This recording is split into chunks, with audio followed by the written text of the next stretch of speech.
What's going on, everybody? Welcome into a special edition of Blazers Uprise Live. Today, we're going to do a full, in-depth NBA draft preview. We are going to touch on a number of prospects. We're also going to run through a two-person mock draft where me and Eric alternate picks, and that should be pretty interesting. We're going to pick who... Are we going to do it... How should we do it, Eric? Who we think the team should take? Is that the plan? Yeah, I think we should do it. Who you would take if you were that team. Yeah, that would be fun. So, Kai Jones might go a little bit higher. I don't know. We'll see. And we can talk. Yeah, and by going through that mock draft, we can talk about each prospect that gets taken and kind of debate them and kind of give you guys some prep into some of the prospects as we head into tomorrow. That's kind of the goal with this, to kind of, brushing you guys up on some of the prospects in this draft, as well as have some fun, answer some questions, and talk some trades. So I don't know exactly how we're going to structure this stream. But yeah, I definitely want to take trade questions and whatnot too. And we can take trade questions in the middle of mock draft. We can kind of stretch out the mock draft if you guys want. I don't know. What are you thinking, Eric? Yeah, maybe we should just touch on maybe some of the rumors first before we start, and then we can discuss those as teams come up, I guess. Yeah.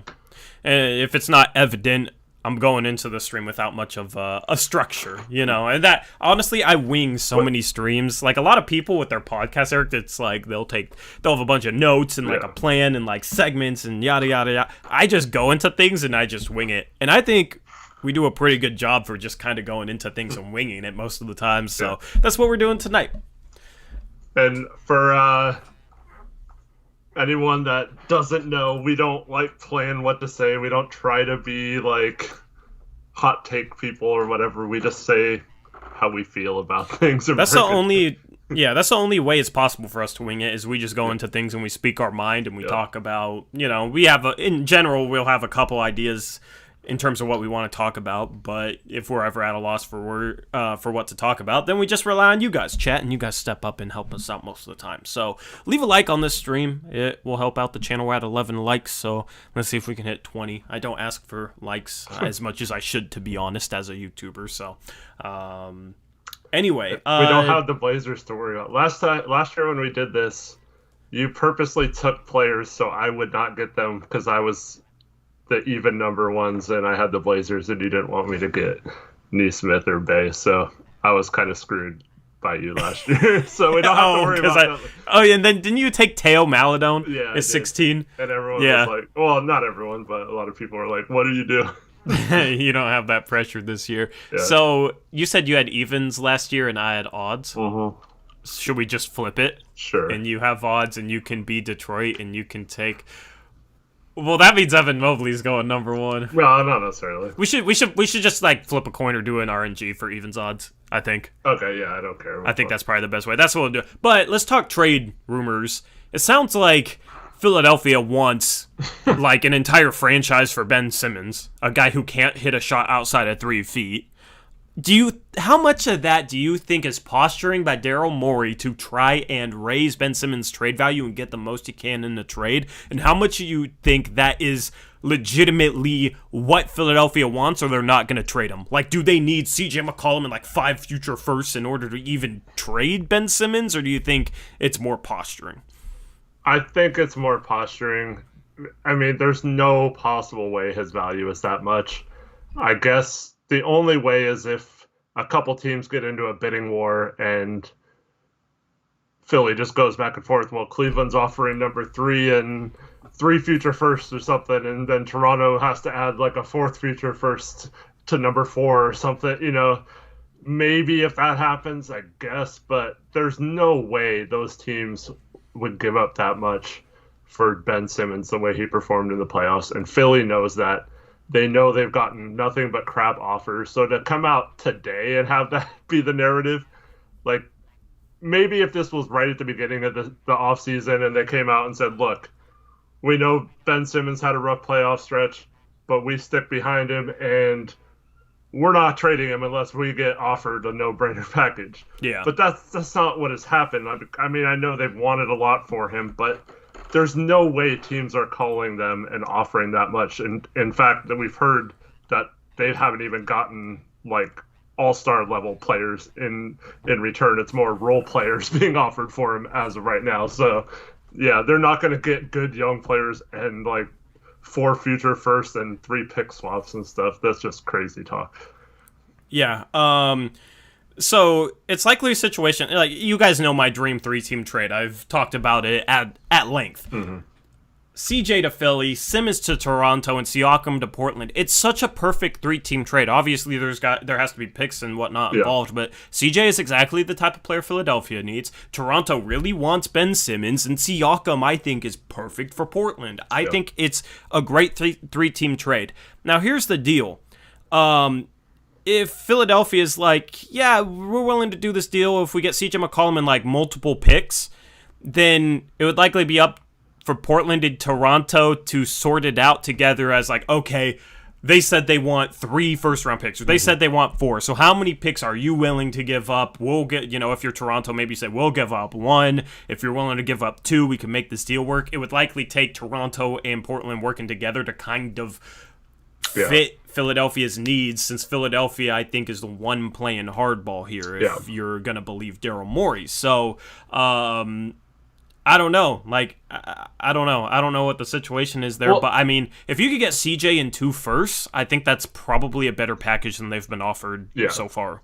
Well, the funny part is, you hear they want a Harden rebuilding package, but they're trying to win now. Why do they want like 4 firsts? Yeah. And everything we've been hearing is that they want to trade the 28th pick, and they don't care about future firsts. They want like stars now to help them win like this season. So getting a Harden type package doesn't make sense unless you're involving a 3-team trade where they ship most of those assets to another team. But if there is a team that is in the conversation and willing to give up that much, and that's Toronto, then there's no reason why Siakam in a first is not equivalent to the Harden package. I mean, we might think so, but in terms of Philadelphia, they're not going to think that's enough. So they might actually have to be the team that throws in more, in my opinion, if they want to get Simmons, which would help us. But we have the worst player out of the 3, I guess, in terms of value in a trade. So I could see us both having to give up like maybe 2 firsts.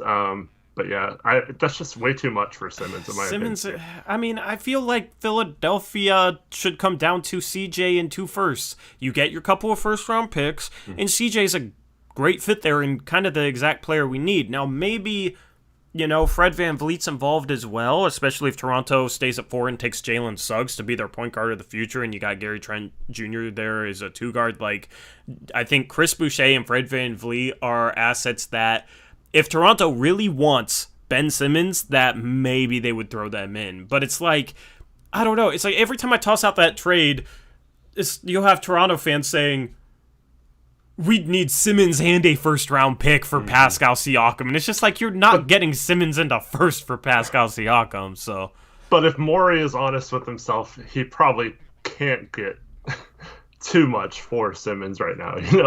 yeah. I mean, he can get some, but I've heard that Toronto, even though they want to deal Siakam, isn't necessarily hitting the rebuild button. That they think if they get like a Simmons or a good player back for him, that they're still right there next year with the remaining talent they have, and if they get something in a sign and trade with Lowry and all that kind of stuff. So I don't know if they're necessarily hitting the rebuild button, but they're like going younger while still trying to win, basically. I can't see them giving up a bunch of firsts, though, for Simmons in the situation they're in. Because rebuilding teams, if they're going to rebuild, whether it's this year or the next few years, it doesn't make sense to trade away all your first-round picks and then do it like Houston did and then trade Harden and Westbrook and all that stuff. So I wouldn't do that if I was them, if it cost anything or too much more than Siakam. Just like I wouldn't do that if we had to include like 4 firsts or something like that. Like, it's just getting into crazy land right now. Yeah. Because we're not the team getting Ben Simmons, so if he has Harden value, we shouldn't be the one having to pay that value, right? He just doesn't, though. Like, we're getting Siakam, so it's like you would get value from both teams. I don't know, man. I mean, the ancillary pieces are the tough things to figure out. And then Bradley Beal, I mean, Bradley Beal could throw a wrench in everything because that's a guy Philadelphia would rather have than CJ. So it's sort of just a situation where you have this 3-team trade that I think makes sense for all teams, and I think all 3 teams have discussed it. It's just like, is Philadelphia asking too much? And then if Bradley Beal's available, then, I mean, they're getting like a Harden, kind of. You know, he's not as good as Harden, but there's your Harden-esque trade package. You're getting Bradley Beal. Yeah. It's just like Harden's a much better player than Simmons, and Harden didn't even fetch back as much as he should have, to be honest. Harden basically just fetched back picks, like first-round picks. So it's like, I don't know. The whole Harden-esque trade package thing is very confusing. I don't know what Simmons' value is, but it was reported that they turned down Malcolm Brogdon in a first. Do you think Philadelphia would rather have CJ McCollum or Malcolm Brogdon? I think they'd probably rather have CJ because Morey's kind of a risk taker type GM, and CJ's upside I think is better than Brogdon's, even though Brogdon's probably the safer pick. But yeah, I think Morey would rather have CJ if it was down to those two. Yeah, so if you're getting CJ in 2 picks, that's a better trade package than Brogdon in a first, which they declined. So I think you would have to do 2. I think they would need 2 firsts, though. Yeah. I don't think they're doing it for CJ in the first. Here's the deal, though. Let's say they did work out they went hard after Beal, right? Mm-hmm. And they wanted to use Simmons as the piece in that. Like, I guess it doesn't make sense for where CJ goes. But I don't think Simmons and Westbrook, like, that's just so weird. And I know, like, Washington would maybe try to trade Westbrook in that scenario, but they're not going to get that much for him.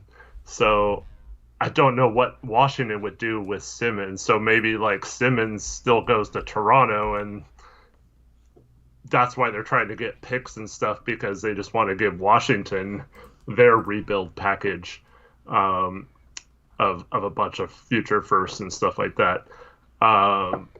So maybe that's why they want that kind of package for Simmons. But yeah, like Cash points out, they haven't even, Beal hasn't like demanded a trade yet, according to sources. So who knows on the Beal front? But that could mix up everything. I don't know.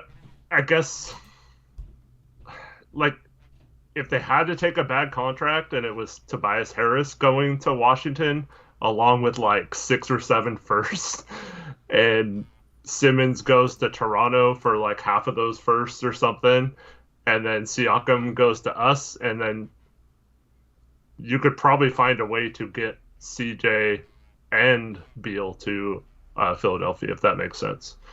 Yeah, I don't know. I feel like if they have Beal, they wouldn't trade. really want CJ. They'd rather have a Van Vliet. They'd rather have a guard that can defend next to Beal. Yeah. So, yeah, I mean, I don't know. I mean, fingers crossed. What will be your reaction if we trade for Siakam? Little teaser if it happens. How ecstatic will you be? If we just say it's like CJ and we give up 2 firsts. I will be happy. I'll be a little disappointed that we had to give up 2 firsts, because that kind of ruins what my secondary moves would be. But at least we did something. I would be very happy that we made a move that will make the team better, I guess. So I'll be happy about it. Yeah, it kind of depends on the protection of those picks. If we give up like unprotected picks, I guess I'd be a little more upset about it. If we give up like lottery protected first or something, then that's probably fine. But I would be very happy if we end up with Siakam. I just want to do it with giving up the least amount of assets as possible, so we still can make a follow-up trade. Yeah, but I mean, I think if we get Siakam, it bodes well for us being able to re-sign Norm. I don't know how tight Norm was with Siakam, but like we still have his guy Eluby, who's like his best friend now apparently, and we cleared the starting 2-guard role for him, and we brought in a teammate he won a championship with Pascal Siakam. I feel like that would be promising. We also brought in a new coach who's respected. I feel like that would be promising for Norman Powell coming back. So I'd be ecstatic. Even if we gave up 2 first, I'd be ecstatic because I think Pascal's like the perfect 4 for us. He needs to get his 3-point percentages back up to 35-36%, but I think he would do that playing off of Nurk, playing off of Dame, not having to do as much and take as tough of threes offensively as he has the past couple of years in Toronto, because outside of his 3-point shot, he's an elite defender. He can defend multiple positions. He can defend 1 through 4 and some 5s. He's a better on-ball defender than Rocco, so I think defensively with Rocco at the 3, Pascal at the 4, you literally just put Pascal on the best opposing offensive forward, and then Rocco can play on the weaker opposing offensive forward, which plays to both those guys' strengths because, as I said, Pascal's phenomenal on ball. Rocco's more of a team defender, help side defender, so if you're able to kind of hide him on the lesser forward there and have Pascal guard LeBron or whoever, then Rocco can defend off the ball and to be a help side defender a little bit more. So defensively, that's a perfect fit. You'd have good passing at the 4, good passing at the 5, so you'd be able to get Dame a lot of cleaner catch-and-shoot looks, be able to use him off the ball very easily. Pascal would be that guy who could, be the outlet out of a trap. He could handle the ball, bring the ball up the court. You could stagger him and Dame, and he could take some of the playmaking and facilitating and running the offense responsibilities out of Simons' hands, and he can handle some of that and take some of that pressure off of Simons because we all know Simons isn't really a true point guard. So fit-wise, he's phenomenal. Fit-wise, I think he's absolutely phenomenal. He has experience being a number 2 and winning a championship. Of course, he was playing next to Kawhi Leonard, but we got Damian Lillard. We still have that superstar. So you've seen Siakam be the number 2. Some people would say Lowry, but Siakam in that finals against Golden State was the number 2 guy. He stepped up and was phenomenal, has championship experience.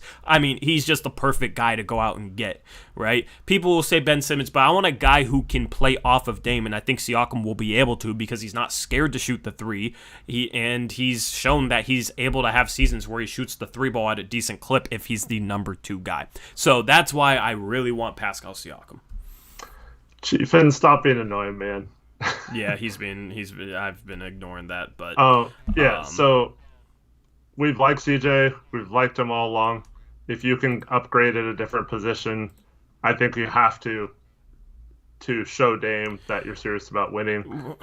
It's just I never said never trade CJ or don't trade CJ. Mm-hmm. We've always said if you could get a better player, which Siakam is, yes, you do it. So I would have said it at the deadline, trade CJ for Siakam if it's available. If CJ is to the point where his value is close to Siakam, then you get that done and you make it happen. And you get everything we've been complaining about for years in terms, or not necessarily us, but like people who complain about the roster. Siakam provides the defense, the passing, everything but like shooting. But even if he defaults closer to how he was a year or two ago, like his shooting is fine. It's not like it's Evan Turner bad or anything. So I don't see any negative about it. Doesn't mean we don't like CJ. And in fact, it might be better for CJ to just go to a different spot where he's not like the second option and getting so much pressure on him in the playoffs and stuff. Norman Powell changes the equation too. Yeah. That's something that wasn't a factor earlier this season before the trade deadline. So Norman Powell being a free agent and being more of a shooting guard and being a good shooting guard replacement for CJ makes me want to trade him more. Before we didn't have that replacement, so I wasn't as on board. So, context matters, and everything we provide, we try and make it understandable in terms of the context behind it. But it seems like a lot of times people will either ignore that context or won't get that context and will be like, wow, you were supporting CJ all season, what happened? Well, I would have traded him for Siakam in the first place, and now you have Norman Powell as a free agent. Mm-hmm. So, yeah, like you said, Norman, he's not quite as good as CJ offensively. He's more efficient, but he's a little less of a creator. But I don't think it's that big of a drop-off.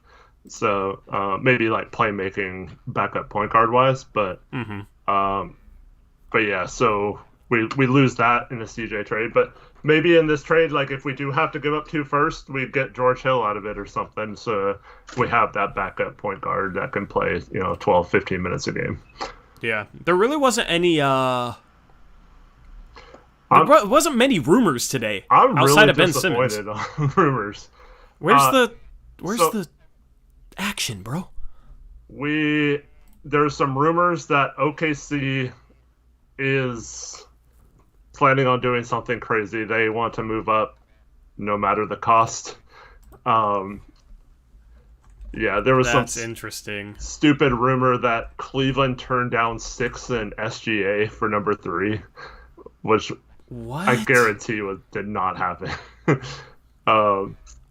They really might be trading SGA. I don't know. See, in my opinion, if I'm OKC, I would just be offering like 7 or 8 first. You know, if that's what it takes instead of trading SGA. I don't understand why they would give up SGA or like part of their young core to move up instead of just overwhelming someone with draft picks. Because honestly, they could probably trade like 12 to 14 of their picks and probably move up twice into the top 4 maybe if they gave enough picks. So I don't think they'd be able to, like, the top 4. I guess if they traded SGA and like 10 picks, they could probably get up into there. But because like if you just find a team that wants SGA enough and attach future picks with him, and then you use 6 in future picks to move up with the other spot.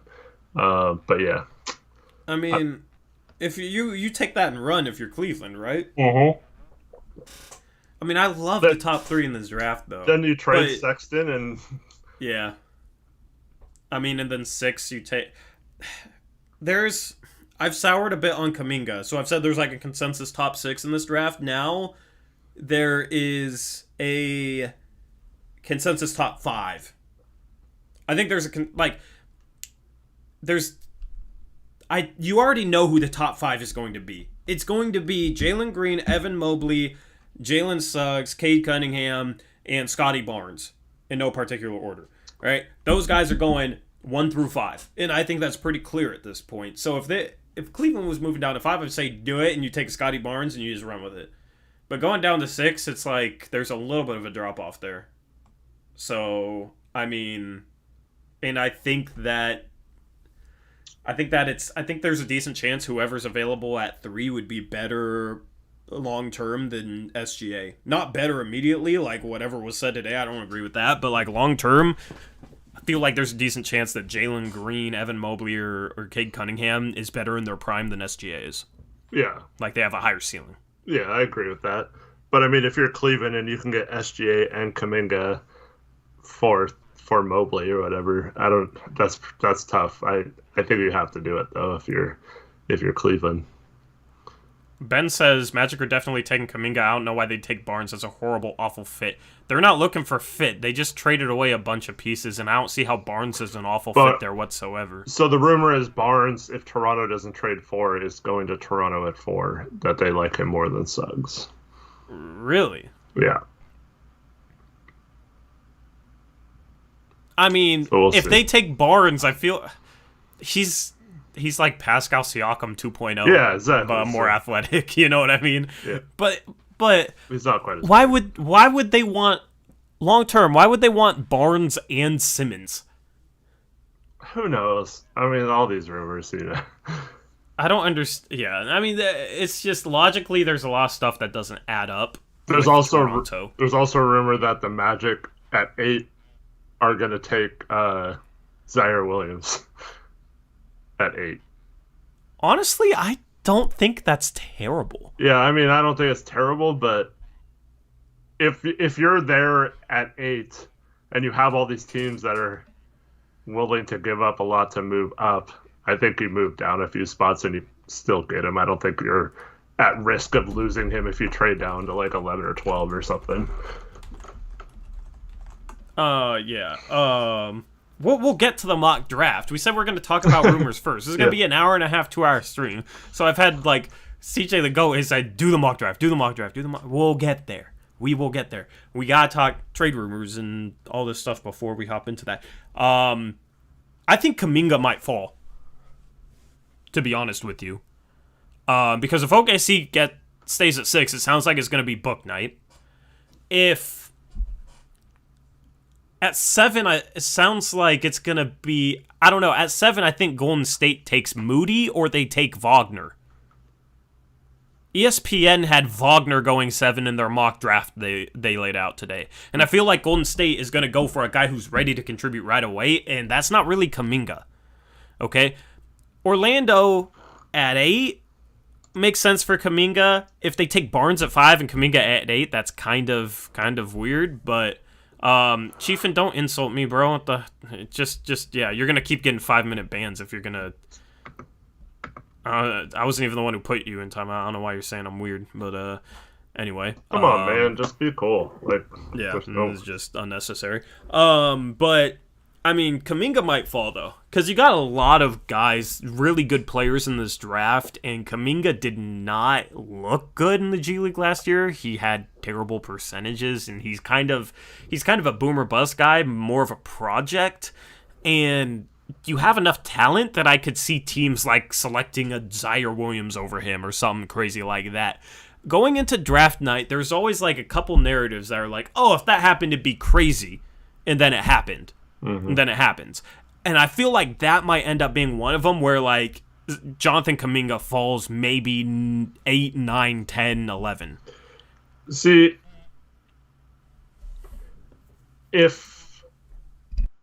okay, so let's just say Barnes goes 4, right? And then at 5, do the Magic take Suggs then? Or do they trade out with someone that like is in love with Suggs?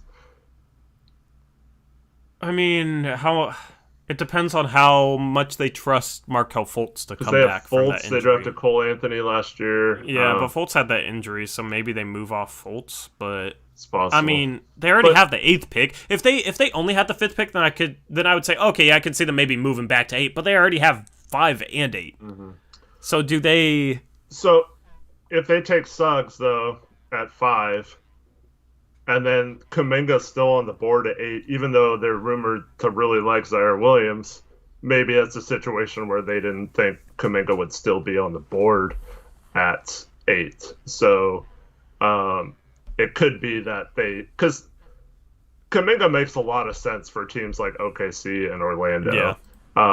But for the reasons you mentioned, he's a boomer bust type of guy, and those are the kind of teams that are looking for home runs, not necessarily just like triples or doubles. They just want to hit one out of the park or swing and strike out. So I think you probably get, if Kuminga's still on the board, even if OKC passes on him at 6, I think you would get a lot of traction for OKC trying to package those picks to move back up and maybe take him to go along with Bouknight. Yeah, I don't know. This draft is... It's hard to wrap. There's going to be stuff that happens early in tomorrow's draft where you're just like, what? And if not, I'm going to be surprised if we're not shocked tomorrow. Like, I'm going to be shocked if we're not shocked at something in the top 10 in tomorrow's draft. Like, either way, like, you can have, like, there's some drafts where you kind of have a feel for what's going to happen. This is absolutely not one of those drafts, especially in the top 10. And then beyond that, I think this is the best draft, like 20 through 40, that I've ever seen. So it's not like a typical draft where like, oh, the top 10's really interesting, and then it kind of trails off. This draft is going to be interesting throughout the entire thing. Because it's the best draft 20 through 40 I've ever seen. Like, the guys that'll go around like between 35 and 40, I feel like would have gone like 15 to 25. Yep. So, I mean, you have like 40 to 45 like first round caliber prospects, in my opinion. It's such a deep draft. It's insane. Yep, I completely agree with that. And just so the draft starts at 5 Pacific time tomorrow, 8 p.m. Eastern. What time? So we're planning on going live at 4. Okay. And we can like...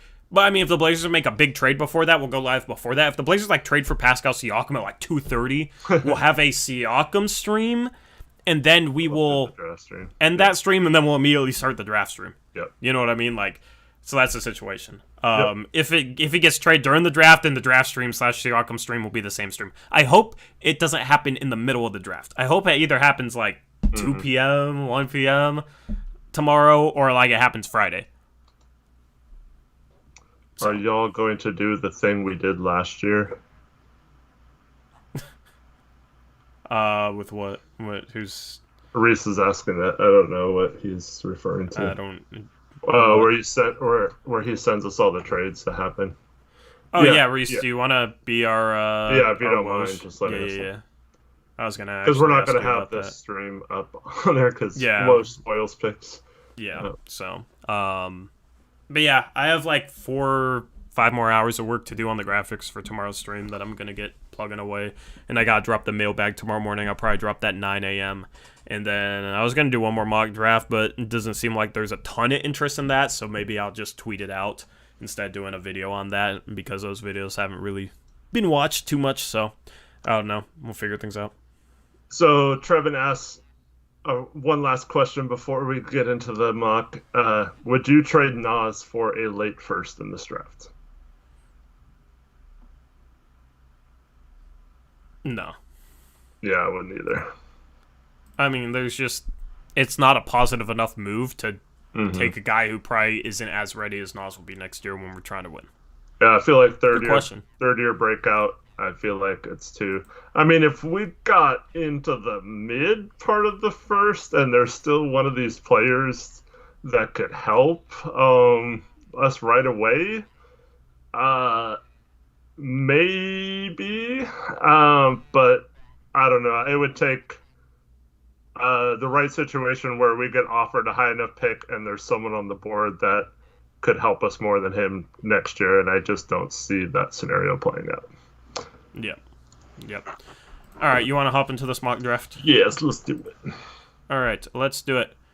Here we go. That's not the page that should be up. That should be the page that's up. Let me pull up chat on the screen. And we will start this mock draft. So this is kind of the layout we have for it. I figured this was the best way to do it. So, let's do a random number generator. All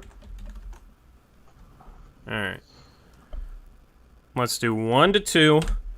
Whichever one it is, that's who I will pick. All right. It's a 2. All right. So Eric is odds, I'm evens. So first pick is Detroit.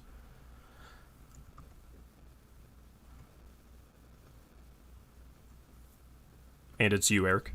Just a second. I'm responding in chat to something I don't want to say out loud. Yeah.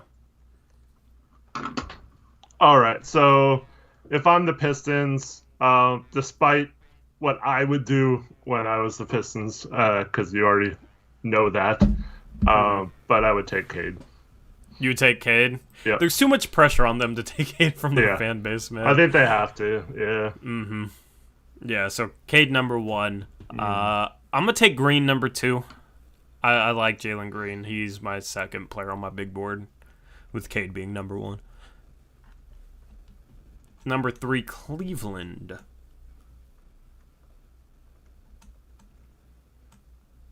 Chiefin, I don't care. We don't care. Don't use that word in chat.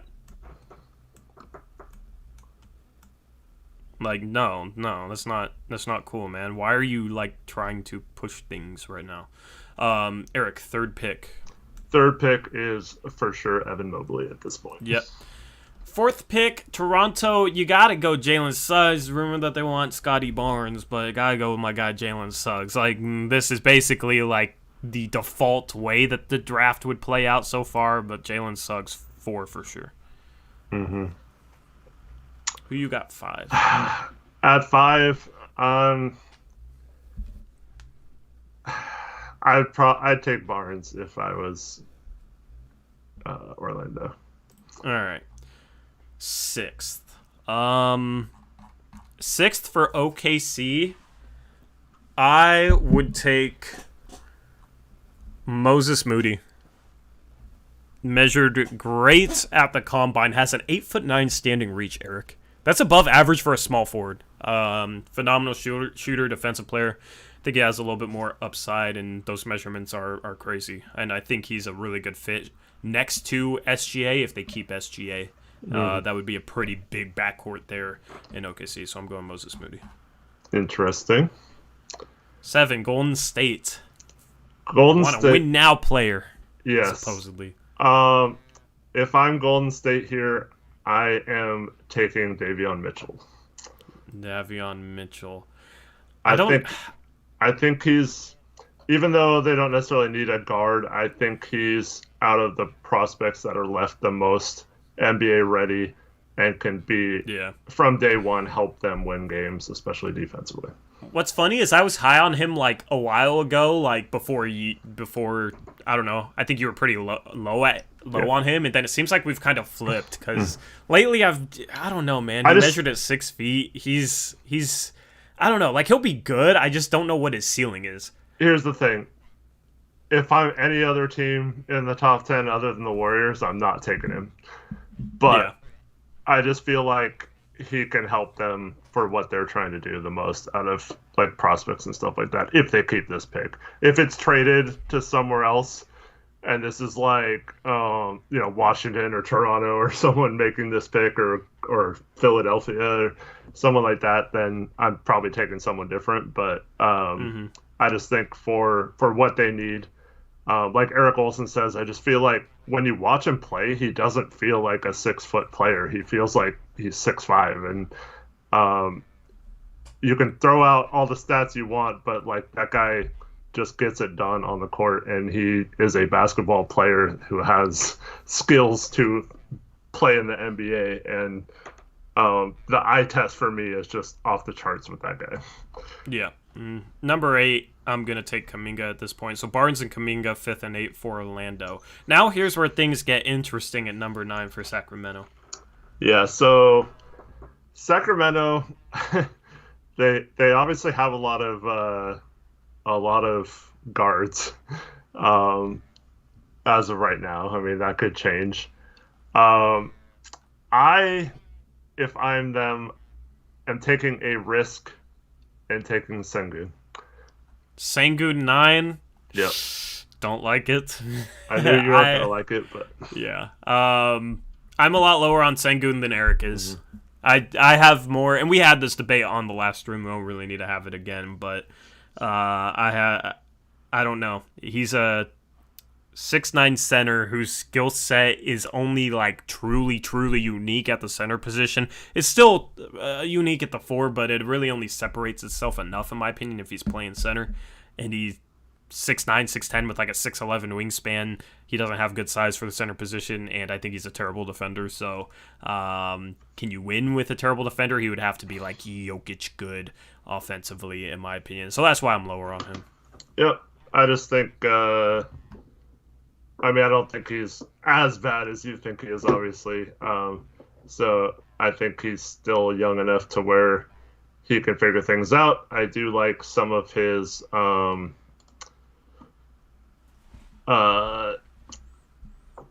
I think he's, even though he's slow, he doesn't have the greatest leaping ability and stuff, I still think he's got a decent enough basketball IQ to make the right decisions and rotations and help defense, stuff like that. So, yes, it's probably going to be bad, but I don't think it's going to be like Cantor level, can't play him in certain situations bad.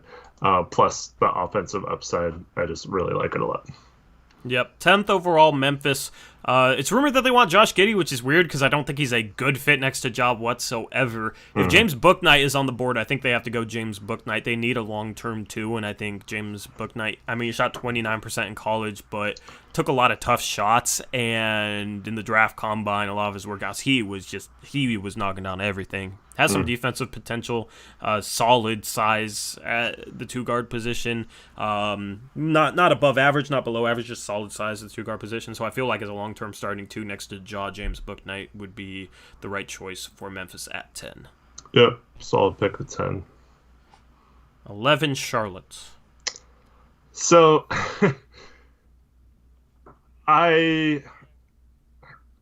this is tough with the players on the board right now because I think Giddey, he's he's too much like a slightly less athletic version of the player they drafted last year, LaMelo Ball, in my opinion. Mm-hmm. So, and same backstory, same everything. I mean, that pick worked out tremendous for them. So I guess they could go here, but I think they just need more front court help. And it would come down to me between Wagner and Jalen Johnson. And I think Johnson is a little too similar to some of the front court players they have already, so I'd probably take Wagner in this position. Wagner's interesting there next to LaMelo Ball next long term.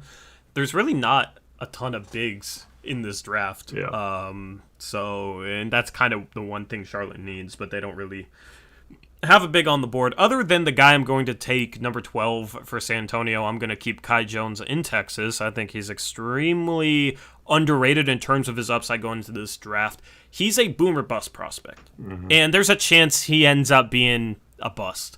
But the fact that Kai Jones has barely played basketball, only played basketball for 3 years, the athlete he is and some of the flashes of offensive upside he's shown. He shot 38% from three last year at Texas. Wasn't a big sample size, but it's promising for his stretching the floor ability. He can guard on the perimeter. He has rim protection potential. He's just going to be a guy who's a project big, but I think like potential-wise with some of the offensive flashes he's shown, as well as his athleticism and mobility on the defensive end, I think he has a chance to be potentially an all-star someday if he's able to reach his ceiling.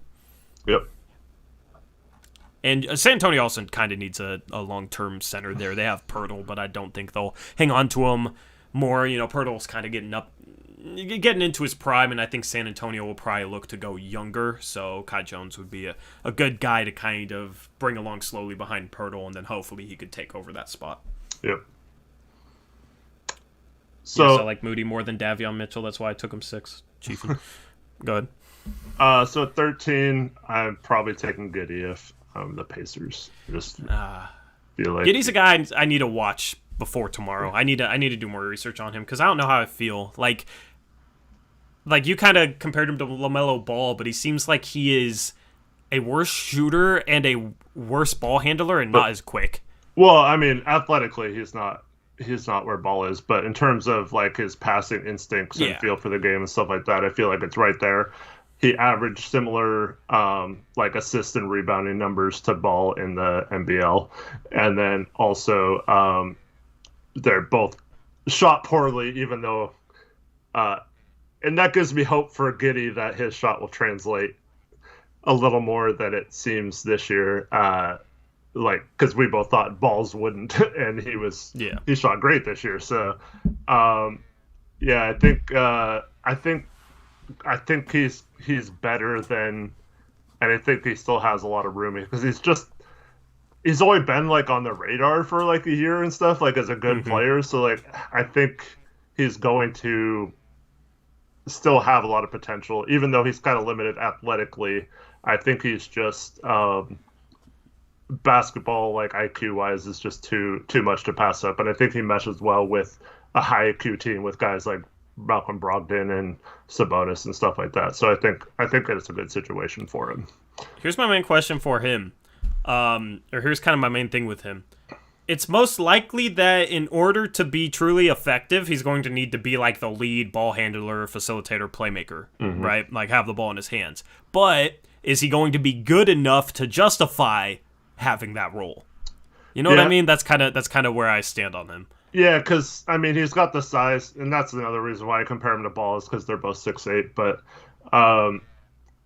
it's like his handles aren't good enough yet to be the primary ball handler, but I think that's why Indiana would be a good spot for him because you have, like, Sabonis and Brogdon who can both handle the ball but aren't necessarily true point guards either, so if you just split the workload between all of them, I think it kind of takes a little bit of pressure off them. Yep. We'll talk about, people keep asking about prospects we haven't drafted yet. We'll talk about them when we draft them.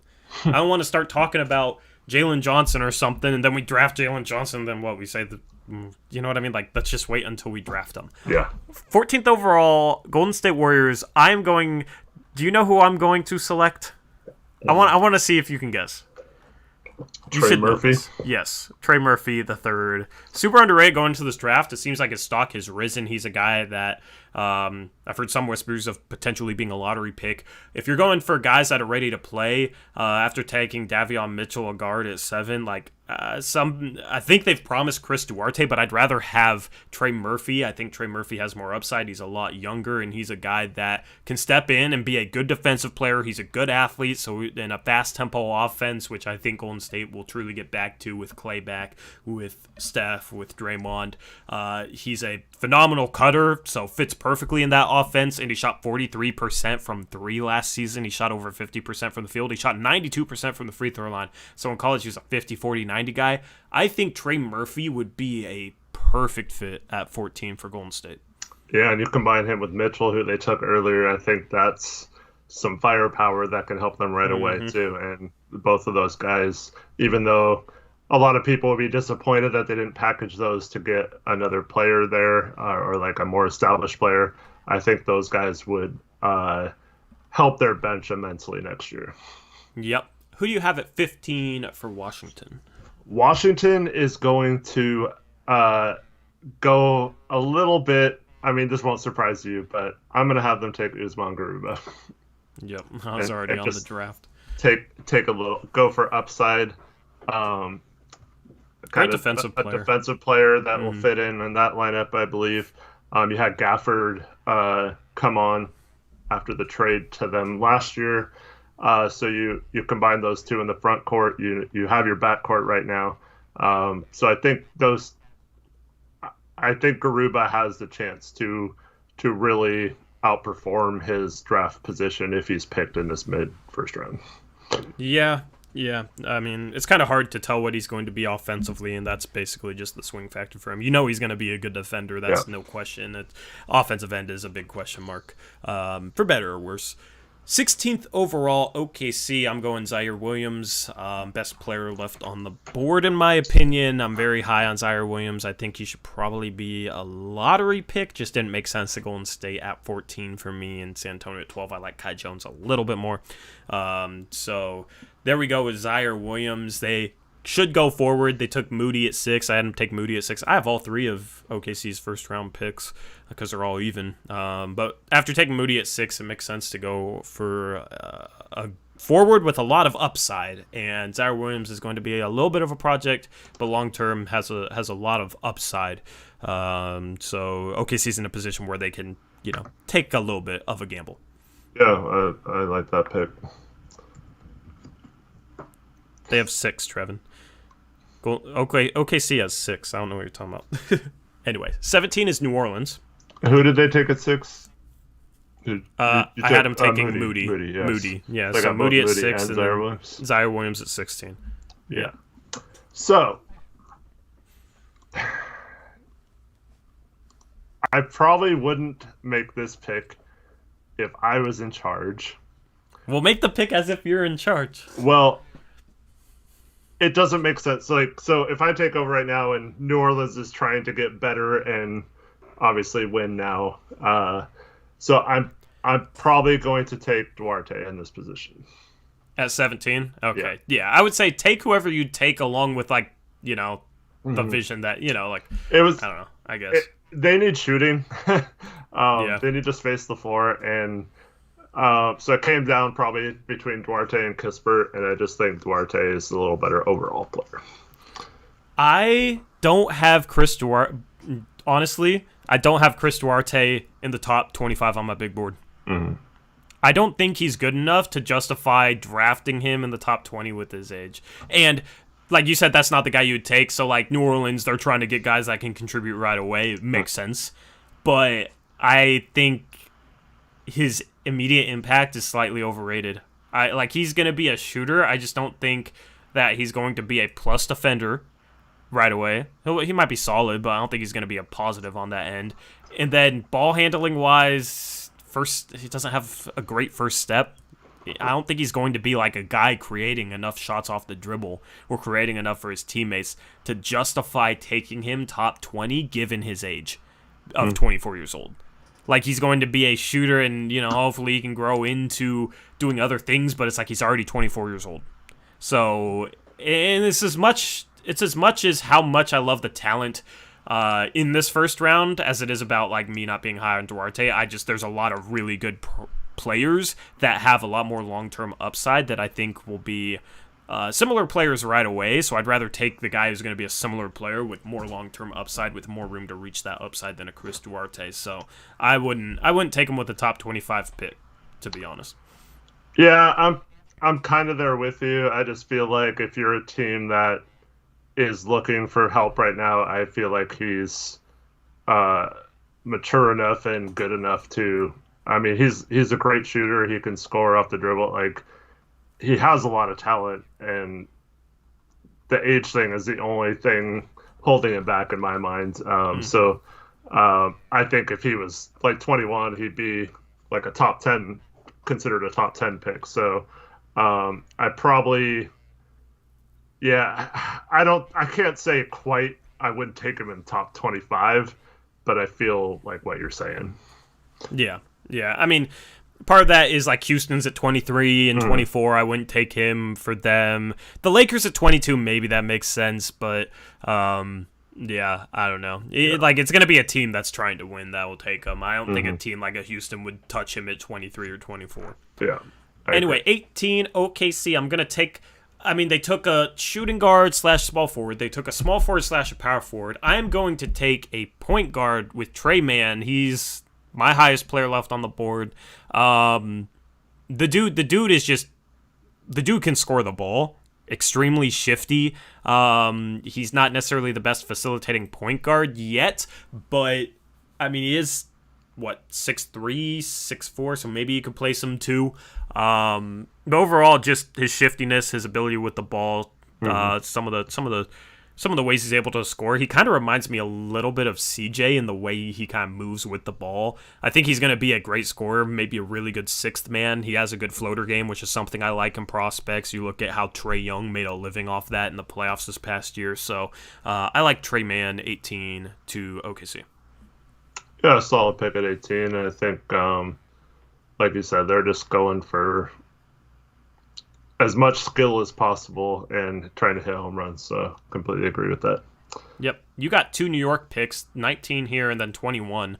A lot of teams have picks like right next to each other, which I think is interesting. So at 19, you still got Jalen Johnson and Keon Johnson on the board, which they've dropped for sure. Who are you taking? Can you scroll down just a little bit? Yeah.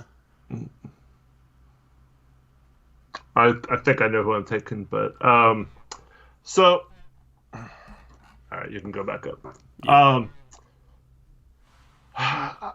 This is tough because I feel like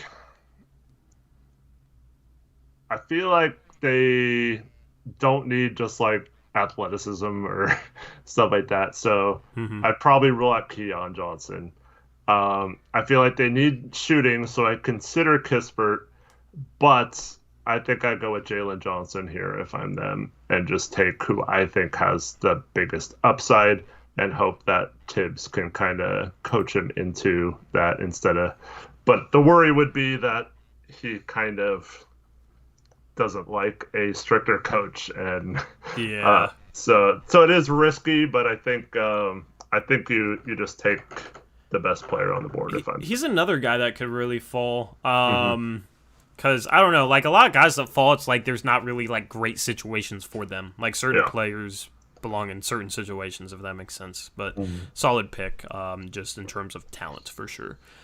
20th, Atlanta is at 20. I am going to take Ayo Dosunmu. I think he's a perfect fit as a guy that could be potentially the backup point guard right away. They kind of need a backup point guard going into next year, but also has the size to play next to Trae Young. And I think at the 2, he'd be a great fit long-term next to Trae Young if he can kind of reach his ceiling. So he does, he can fill a role right away. He can grow into a role in the future. Atlanta made the Eastern Conference Finals, so they're probably looking for a guy that can contribute right away and help them win. I think Ayo is underrated as we head into the draft. He's going to be a 3-and-D guy that can do some stuff off the dribble and create a little bit. I mean, he's underrated in my opinion. I think he's a perfect fit 20 to Atlanta. Yeah, as much crap as we gave Ben last year, I completely agree with you. Io is a sleeper to me. I feel like he's being undervalued. I feel like he's got potential on both sides of the ball. Like you mentioned, can handle it a bit, improved his shooting this year. There's not much he can't do. And if he really focuses on defense, I feel like he could eventually be a Pat Beverly type pest without the attitude problem. So, Mm-hmm.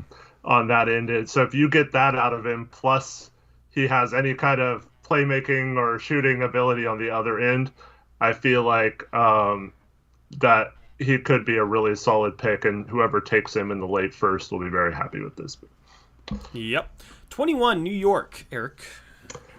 Since I passed on Kispert before, this is I'm going to take him here and just add some shooting. I feel like Kispert's a guy who could fall too, but I'm not very high on Kispert, but I do recognize if I'm New York that I need shooting. Yep, good pick in my opinion. 21, my guy Corey Kispert. 22, you got the Lakers. I think there's one very obvious pick here for them. Who do you think that is? I want to see if we're thinking on the same wavelength here. Jared Butler. Yes. Jared Butler is we're thinking on the same wavelength here. Yep. They could use a backup point guard next season. Who knows if Dennis Schroeder comes back? I mean, maybe they don't want to pay him.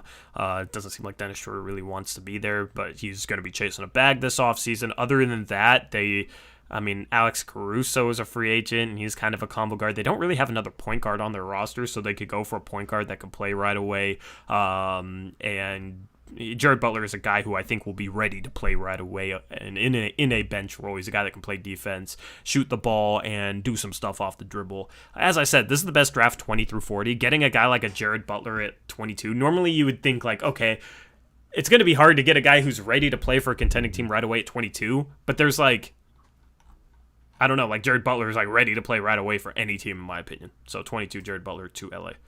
Yep, very solid pick, and like you said, I feel like he's plug and play. He's proved that he can play in big moments in their championship run this year. So I think you feel very confident that he could contribute as a rookie if you're LA. Mm-hmm. Agree. 23 Houston. Brady Johnson, we're going through a mock-off draft.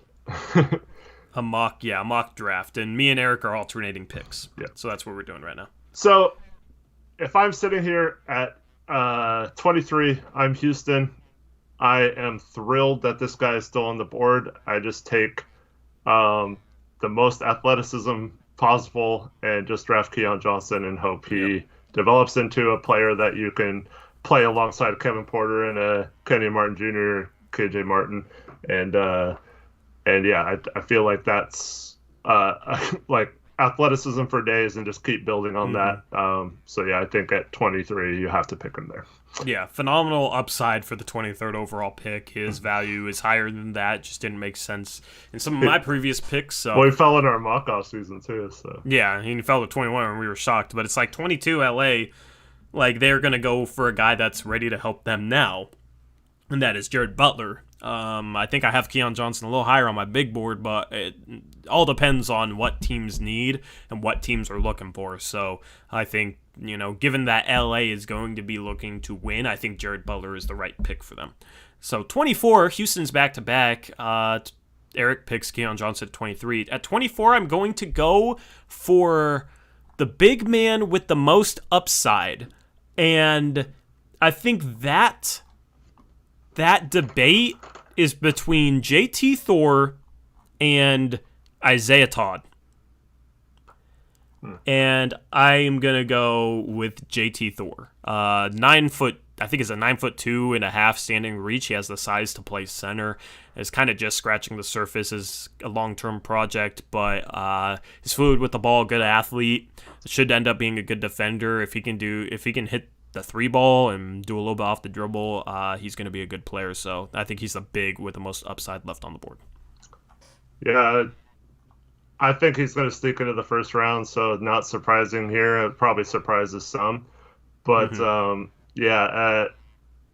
once again, I mean, you add him to all the guys I just mentioned. We didn't even mention Christian Wood. So that team is super athletic and has a super high ceiling if some of those guys stay dedicated to basketball and keep growing. So I really like that combo of young, athletic guys who can run the floor. If they just had it's kind of funny if they had a Mike D'Antoni type offense where they're running the floor, that team could be kind of like scary good next year, and not necessarily win a lot of games, but be a very tough out for teams. Yep, agreed. Who you got at 25? Oh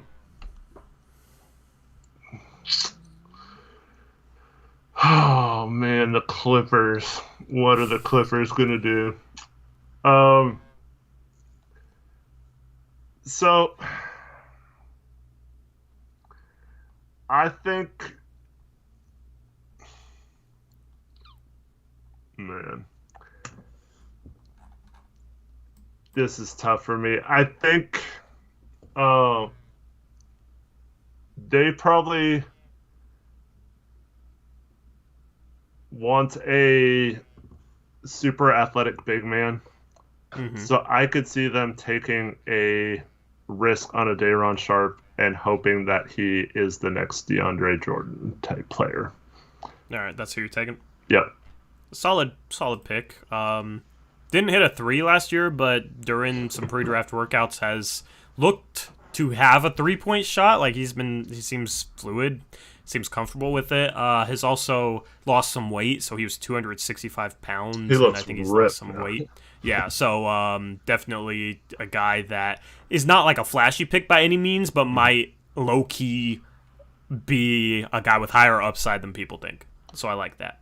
Well, and I know they're going to be missing Kawhi, but like once you get your team healthier and stuff, I mean, assuming they resign Kawhi, they just have to stay afloat. And you get, you have like Ibaka and Zubac who are kind of, I mean, they're okay mobily.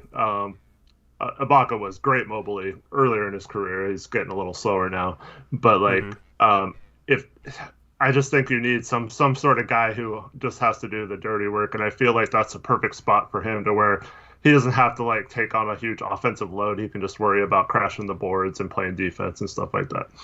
Yep. 26th overall, I think Joel Ayayi would be a great fit in Denver. They need some guard depth. Wow, they're going to be missing Jamal Murray for most or all of next season. Joel Ayayi is a great cutter, a good outside shooter, a good defensive player. His cutting, I think, would fit well off of Jokic and provide them with a guy that I think should be ready to play right away, a bench role at the guard position where they need some depth. So I think Joel Ayayi is a really good fit for Denver at 26. That's very high for him, but I agree that like if they're just looking for, he's underrated, man. I'm telling you. I know, but like if yeah, I don't have a problem with a win now team taking him that high. Yeah, and I don't know when Jamal Murray's gonna be back, so gives him some guard depth too. Somebody says Homer pick. I'm not saying that Corey Kispert's underrated. I'm not saying that Jalen Suggs is underrated. There are 3 Gonzaga players in this draft. 2 of them I'm saying are like properly rated, or I have Corey Kispert maybe even a little bit lower than the consensus. Joel Ayayi is the one guy who I think is absolutely slept on. So 27 is Brooklyn. Man.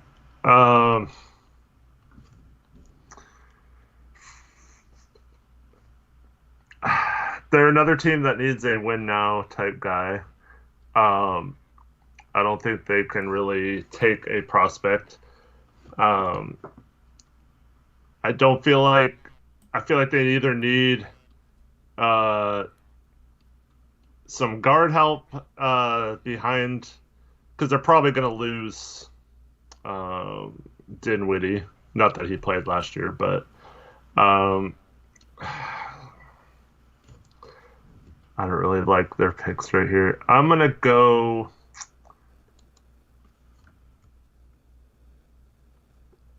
Hold on just a second. We got Jake in here. What's up, Jake? Curious to see. I'm curious. I haven't really heard Jake's thoughts on some of the prospects in this year's draft, so I'm definitely curious to hear who some of his sleepers are. Ah, You're struggling with this one. I know I'm really struggling bad with this one. I probably just go. No, I don't like his 3-point shooting. Although, yeah. Well, it's kind of hard only being able to see part of them. You should be doing this mock draft on your computer and entering all the Yeah, same I picks. should So have, you but can, it's too late now. yeah, I mean, Um, give me. I'm gonna go with Quentin Grimes. solid. That's who I was thinking. I like Grimes. Good fit there. 3-and-D guy, physical. Mm-hmm. Luke Garza says Reeves. 28 is Philadelphia, and this is dependent on them trading Ben Simmons, kinda. Mm-hmm. I really like Herb Jones. I think Herb Jones is extremely underrated. I like his ups. If he can shoot the 3-ball well, he's going to be a guy that is a good playmaking 3 or 4. I think he can play either position. A phenomenal defensive player, a great athlete that can play in the open court. The key is him figuring out his 3-point shot. I don't think his shot is that broken. I think that if he's coached well, if he has a proper shooting coach in the NBA, he'll be able to be a serviceable enough 3-point shooter. I think Herb Jones is definitely underrated. Yeah, I like that pick, and our guy Trevin in chat is celebrating at home or wherever he is right now. Would like that. 29 is Phoenix, Eric. Gosh, I feel like I'm getting the hardest ones. Wait, are the Valley Pod guys still streaming? I think you so. You wanna ask them? Well, I know who Gabe would pick here because he's still on Gabe? the board. He took him in our pick? mock-off season, and yeah. I don't necessarily think it was like a terrible pick, but like I haven't seen him mocked anywhere close to the first round in most things. So, no, I'm actually because they made a pick last year, Jalen Smith, and he doesn't play at all, right? Yeah. So if I'm them, I'm in the mindset that maybe you take a flyer on like an international player or something at this point and just maybe even stash him for a year, or like maybe you're not even thinking the draft is how you're going to get to that next level and win the finals instead of losing them. So I probably would take someone like Rokas here and just stash him overseas. Is that your pick? Yes. Bro, the Valley Pod guys aren't gonna like that. I know they're gonna hate it, but yeah. I would have gone the top guy left on this list. Yeah. But for Utah at 30, I'm not sure he makes a ton of sense. Honestly, see, this is tough. I don't like Cooper's shooting, and we have neither did I. But he has fixed the way he like leans back. Like his jumper looks a lot better now, and that has me a little bit higher on him. Just the fact that he fixed it so fast, because he like leaned back like he was reclining back in a chair when he shot last year at Auburn, and looks like he's kind of fixed that. So I don't know how he is as a shooter. That's obviously a big factor. If he can shoot, he's going to be good though. Jay Curry, precaution would have went well before now if he was still in the draft. Yeah. 30, I could, nah, I'm not gonna do that. I mean, Isaiah Jackson doesn't make a ton of sense for them. I mean, I kind of want like a combo guard. Mm-hmm. I mean, maybe this is where you take. You know, I'm gonna take Bones Highland for him. I just felt like they needed to go guard, but kind of wanted a combo guard and a guy that could play off of Donovan Mitchell. I feel like Donovan Mitchell might be the long-term starting point guard there after Conley's gone. So their guard situation going into this offseason and into the future is just kind of strange to me. So let's just toss Bones into that. Mm-hmm. We're now into the second round. All right. 31. So Milwaukee. It's like they have it's pretty much like where they should be picking, even though it's second round. It's only a spot later than they should.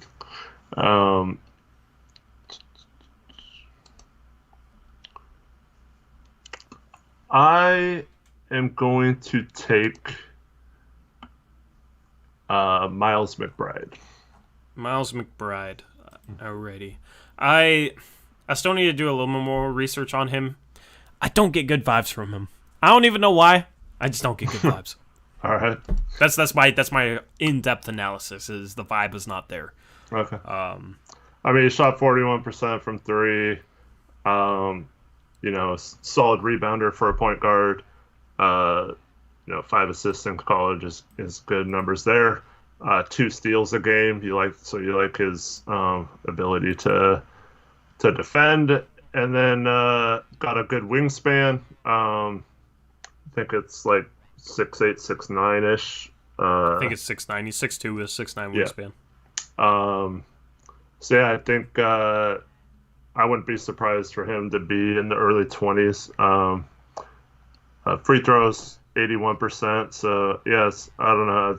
I think he's got a lot of good attributes, and there's not really a lot of downside to his game. Yep. 32 is New York. They took Jalen Johnson, 19, Corey Kispert, 21. I think they need a long-term point guard, and Sharif Cooper's still on the board. You got to go with Sharif Cooper. Hopefully, for his case, he's able to hit the three-point shot, because if so, then this is an absolute steal at 32. Mm-hmm. Very dynamic playmaker. Maybe not a guy that necessarily plays right away, but has the highest upside left on the board out of any of these guys easily. Yep.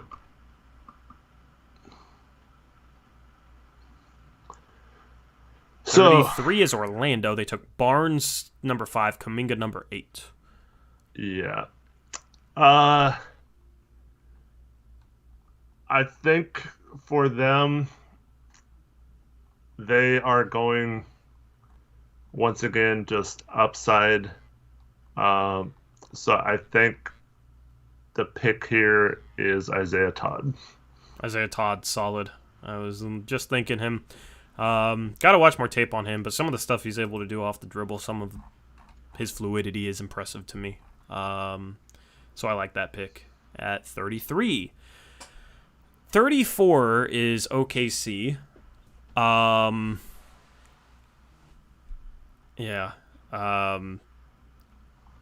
don't think they have 5 picks. Yeah. They have 6 picks, Eric. They have 6 picks. Yeah.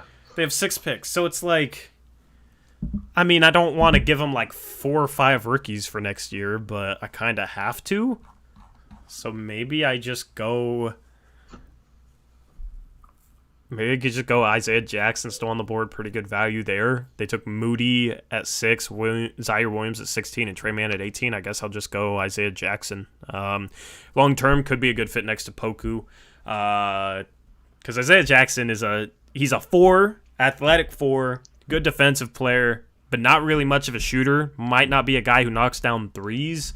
So you kind of need to pair him next to a stretch 5 if he's not able to knock down threes. Like if you want him to become a starter, he's probably only going to be an energy big off the bench. But like him next to Poku is kind of intriguing to me long term. I don't know. So Isaiah Jackson, 34 to OKC. Yep, not bad at all. 35 is New Orleans. So New Orleans took Duarte earlier. I think at this point they're happy this player is on the board. Another guard that will bring them shooting just in case they don't re-sign Lonzo Ball or trade for Lowry or whatever. So I'm taking Jaden Springer here, and I'm ecstatic that I got him at this range. Where's Jaden Springer? Right there. All right. Yeah. I mean, that's probably good value for him. I'm not super high on Springer. Doesn't really have much creativity to his game. Will be a good defensive player and shot the three ball well, so 3-and-D potential for sure. It's just like there seems like there's so many guys with 3-and-D potential in this draft that I'm not super high on Jaden Springer because I just don't think he has the upside beyond that a lot of other guys do. So I think he's kind of an early second pick. I think that's good value at 35 for New Orleans. But I think he's a guy that might end up. He is one of the widest draft ranges in this draft, in my opinion. So. Jake Curry likes that. Should I be scared? No, just kidding, Jake. Just tease him, man. I just had to have some fun. I need to go back. I need to go. I'd be curious to see his draft record. It's probably better than mine, to be honest. I like Obi last year, and that obviously has not looked too good. 36, OKC, draft and stash, however you say his name. Yuhan? Yeah. Mcbride? Yeah. 37 is Detroit. Go ahead. I love that pick by OKC, even though you're just kind of throwing it away there. But doesn't he have a 7-foot wingspan? Yeah, he's like 6'6". He's not super tall, but like he's got good athleticism, huge wingspan. I feel like he's definitely a player that OKC would want to stash with one of their early second-round picks. Yep. 37 is Detroit. Cade Cunningham, number 1. And they have 37, 42, and 52. So who do you have them taking at 37? 37. Oh, man. I think I'd probably just take Cam Thomas here and roll with that. Yeah. I don't know how to feel about Cam Thomas, dude. Like, I watched some LSU games last year because I wanted to watch Trendon Watford and Cam Thomas, and it's just like the dude would hit some shots where it's like, my goodness, that's NBA level shot making, and then he'd take like 3 contested 30-footers and airball 1, and it's just like, what in the world are you doing? Like, the dude has such irrational confidence. I don't know if it's a good thing. So I don't know how to feel about him because there's moments where it's just like, wow, that looks amazing. And he's able to get to the free throw line. True shooting percentage last year, I believe, was like 55%. He averaged 23 points per game. So, like, scoring-wise, like, looks phenomenal. But beyond that, doesn't really have any other redeeming value outside of just his shot-making ability. And he takes some terrible shots. Like, maybe he reins that in if he's in the NBA. You know, he probably won't be tasked with being the main scorer or anything. But it's just hard for me to get a good feel for him. But 37, I would take him, too. Yeah, I mean, Detroit at this point is just going to hope that he reins that in. He did shoot 88% for the free throw line, so that gives you hope that his three-point percentage will improve on a better shot selection. And, I mean, his efficiency wasn't terrible. You got, he averaged like 24 on like 17, 18 shots or something like that, or 23 on 17 shots. I mean, it's kind of CJ level, but it's not like awful. But I just hope that he can rein that in and just become a little more selective with his shooting and go from there. I have no idea what to do at 38 for Chicago. This is going to become very hard. Yeah, I mean, Josh Primo is like the youngest player in the draft. And has some upside, so I'm going to take him. I need to watch more footage on him tonight. I'm not familiar enough with his game, so I'll watch a little bit of him, and I don't know. I just haven't watched him enough, to be honest. But young guy, I mean, I don't really know what Chicago would look at there for the 30th pick. I think there's a decent chance they do end up trading that. Chicago is just hard to figure out what they're going to try and do this offseason, especially after that weird Vucevic trade. So, yeah, I think they try to win. Yeah. 39 is Sacramento. So Sacramento took Sengun right in the first round. I think at this point, I go with an athletic wing that can maybe have some upside. That was someone who was a very high prospect last year, had a very down year, and just hope that just with everything that happened this last year with COVID and everything, it's just was an outlier year and that he can get back to showing some skills, and that's Brandon Boston. BJ Boston. Yep. Solid. Solid upside pick. A little bit of a boomer bust prospect. All right, number 40 is Memphis. Book Knight was taken at 10th. They don't really...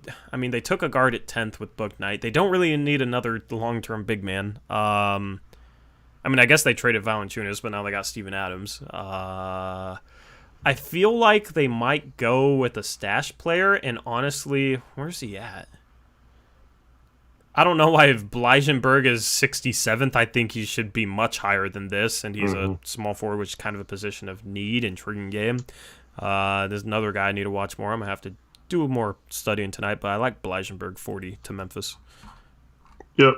I could definitely see them going that route and just... Oh, because they're a team that, I mean, they use some of their cap space in that trade, but I think they still would have a little bit of cap space to fill out their roster. So, yeah, depending on what they do with some of their other players. Yep. 41, San Antonio. San Antonio is back on the clock. Kai Jones was taken with the 12th pick.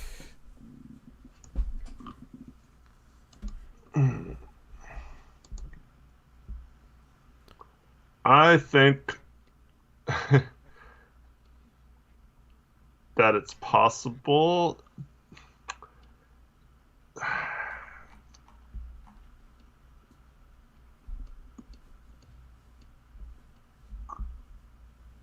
I think they maybe take one of his teammates. Oh, really? And pair them back together. Which one of his teammates? You got Greg Brown and you got Jericho Sims. Yeah, that's what I'm trying to decide. Keeping the guys in state. Yeah. I think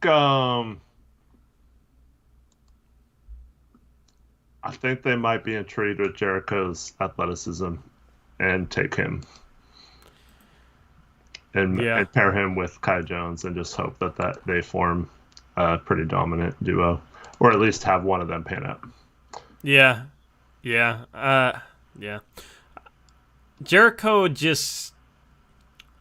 I wish he could do something offensively other than put back and finish, because then he'd be very intriguing. It's just like... He's going to be an energy big off the bench, most likely, who can play some defense and rebound and finish. Like he should be a decent role player off the bench at some point, just kind of your typical like energy big off the bench. With San Antonio, I would rather them go a little bit more outside because I think they're going the rebuild route, but quite kind of cool pairing up the teammates and keeping them in state there. 42. So Cade Cunningham went 1. Cameron Thomas went 37. I kind of want to just say screw it and like pair Josh Christopher with Cam Thomas because I think that's just funny. And they're going for upside here. So yeah, you got Cam Thomas and Josh Christopher there in Detroit. I don't know why that's so funny to me, but both those guys are interesting. Yeah, I guess if you're Pistons, you just hope one of them gets their head on their shoulders and plays the right way. And I can't think of a worse pairing out of all these prospects. But hey, their summer league team would be entertaining. I'm glad you have some comedic value here. Oh, that's funny. 43 is New Orleans. They took Duarte at 17 and Springer at 35. They also have 5 picks in this draft. My goodness. Yeah, so I think this player might be okay next to Zion and maybe space the floor a little bit. So I'm taking Petrusev. Former Gonzaga Bulldog. Yeah, he stretched his game out a little bit last year overseas. I don't know, defensive Questionable defensively, but I don't know. I've watched him for a whole year, and it's hard. I don't know. I kind of forget, to be honest. Kind of forget him. I don't know. I should have more, but solid pick. I like it. Quentin Grimes went 27 to Brooklyn. They have the 44th pick. There's a guy I've wanted to take, but like he's not like the right pick for a number of teams. Like every team I have, it's like nah, it doesn't make sense. Yeah. Except for maybe Detroit at 42, but I want to go Josh Christopher. I think they could go for a big man that maybe is ready to play right away. I feel like Charles Bassey would be a really good pick here, 44 to Brooklyn. Shows some shooting potential, is a solid defender, can rebound, can protect the rim, can finish on the interior, pretty strong. So, good backup big man. Mm-hmm. Now, you got Boston on the clock at 45. Boston, ugh. Well, in my opinion, they need some sort of point guard. It's hard not being able to. I wish I did this better from the beginning. I mean, I can click on point guards if you want. I think they go a little off the radar here and take Jason Preston from Ohio. Jason Preston seems like a Boston pick. I don't know why, but solid. And just someone who they don't have a lot of passers or facilitators, so they went with the point guard with the best playmakers. Yep. This pick, I'm done worrying about fit. I'm just going to take the best player left on the board, and that is Austin Reeves, who I think is underrated going into this draft. I have a borderline first-round grade on him. He's the guy that didn't really make sense for a number of teams I've had in the second round, but at 46, I think he's a steal. If he can shoot the three ball, I think he'll be a good role player. I mean, that dude against Gonzaga last year in the second round impressed the hell out of me. Shifty with the ball, good ball handler, crafty around the rim, very crafty player. 6'5" shooting guard, but averaged like 4.5 assists per game last year. Only shot 30% from three, but I think he's a better shooter than that percentage indicates. So if he's able to shoot the three ball, I think he'll be a good third guard in the NBA. Yeah, I think that's a good pick. They have 46 and 47. Yeah, like I said, there's a lot of teams with like picks right next to each other in this draft. Toronto's one of them. Mm-hmm. So. All right, so Toronto's on the board. I'm scrolling through the draft order right now, and I'll scroll back up once I get to like 70. Okay. So for them, I think they're just going to. Oh, it's kind of old though. It's tough not knowing which direction they're going to take.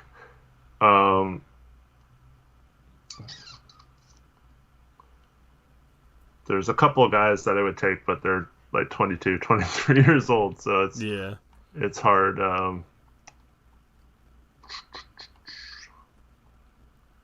So I'm going to let's see, trying to find like who's still on the board. I'm just going to take the guy who I was originally thinking about and go with Kessler Edwards. Yeah, solid pick. I need to watch more tape on him. He has that weird jump shot. Weird base to his jump shot. But shot the three ball well last year. So I like that pick. It doesn't have to be all upside guys for Toronto, especially if they're rumored to be like trying to go younger but still win. I mean, I guess he fits along with that. 48 Atlanta, they took Ayo Dosunmu at 20. I feel like they might go for another. They have so much depth though. That's like I feel like they would go for a player that might be able to help them right away, but also they have a ton of depth. So I feel like they would actually maybe just go upside since they don't need somebody to step in right away. But there's really not a ton of upside left at this point. I mean, honestly, I'm gonna take Greg Brown. Take a guy who was like a projected late lotto pick heading into the season and then fell down draft boards, but is athletic, and I mean, he's like a long-term project, but he probably has the highest upside left on anybody on this board. I don't think it's necessarily likely that he reaches that upside. He has a lot of issues, but they don't really need somebody, especially the second round. Maybe like there's a couple guys left on the board that I think could maybe step in and help a team and play some spot minutes, but I don't think they need a guy like that. Mm-hmm. So at 49, if I'm Brooklyn, I am happy this guy is still on the board, and that's Keita. Keita? Yep. Solid, even with Bassie at 44? Yeah, just go with another center and just hope that one of them pans out. You know, you can always make one of them your two-way, and, you know, whichever one's better have on the actual roster. Yep, Keita's underrated for sure. The guy I'm going to take at 50 for Philadelphia I think is very underrated, and that is going to be Moses Wright. I feel like they need like a long-term power forward. They did take Herb Jones at 28, who I think could be a long-term forward, but I think they're going to double down and take Moses Wright. Dude shot 41% from 3 last year, a good athlete, good defensive big man. I think ESPN has him at 79. I think that's far, far, far too low. Yep. 51 is New Orleans. I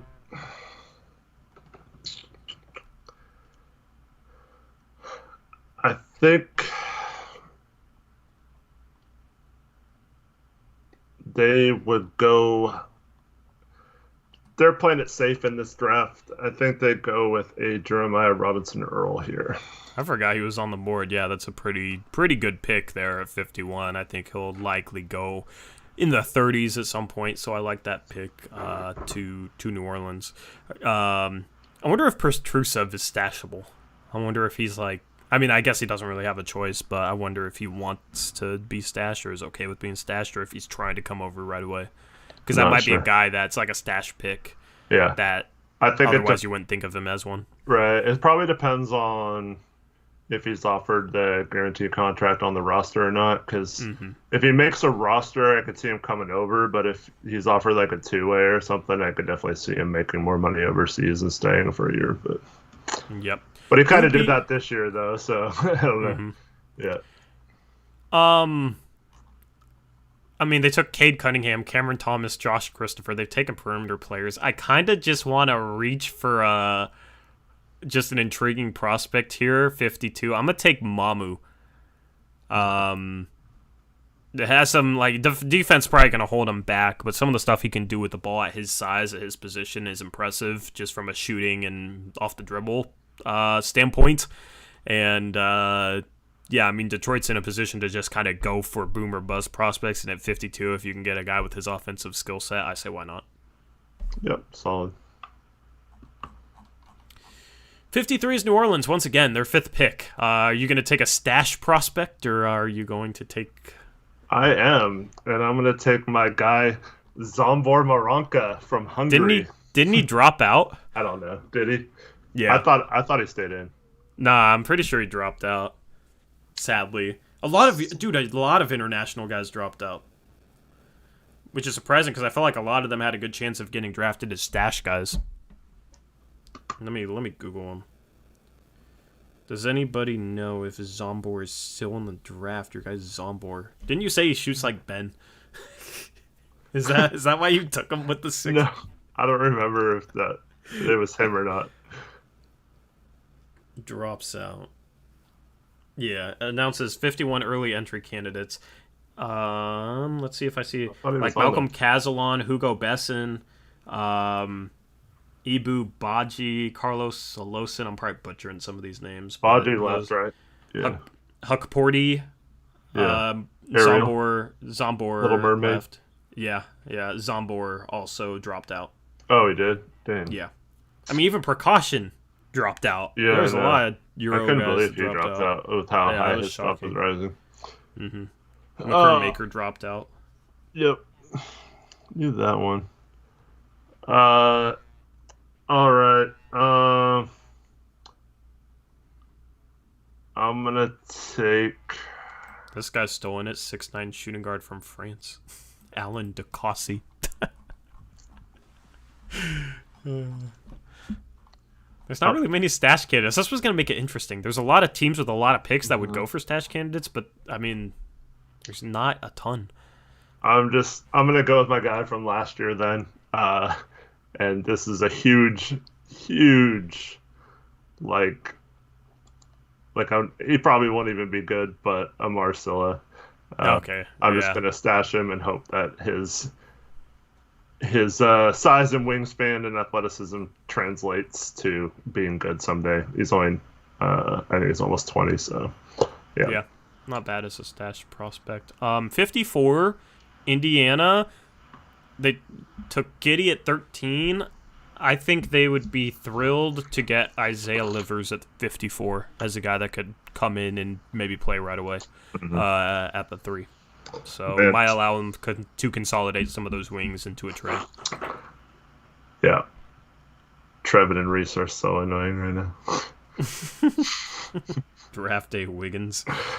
They've said, why would I ever want Reese a says Wiggins? Garza and Trevin said Wiggins on like the last 20 picks.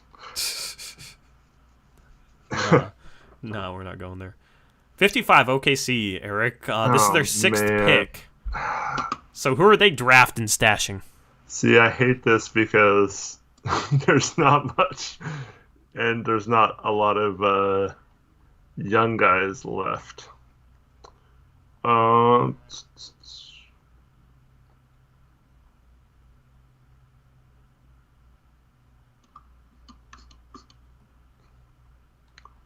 Wish I could sort this by.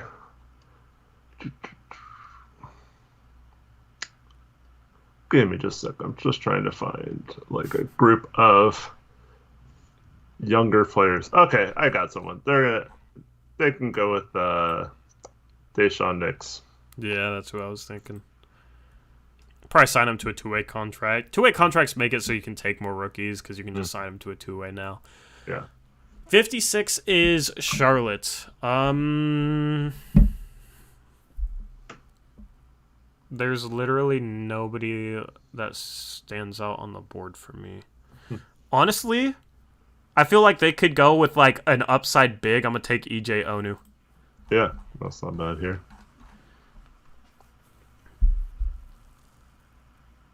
Mac Mole says, honest question, is it worth watching the draft tomorrow? Absolutely.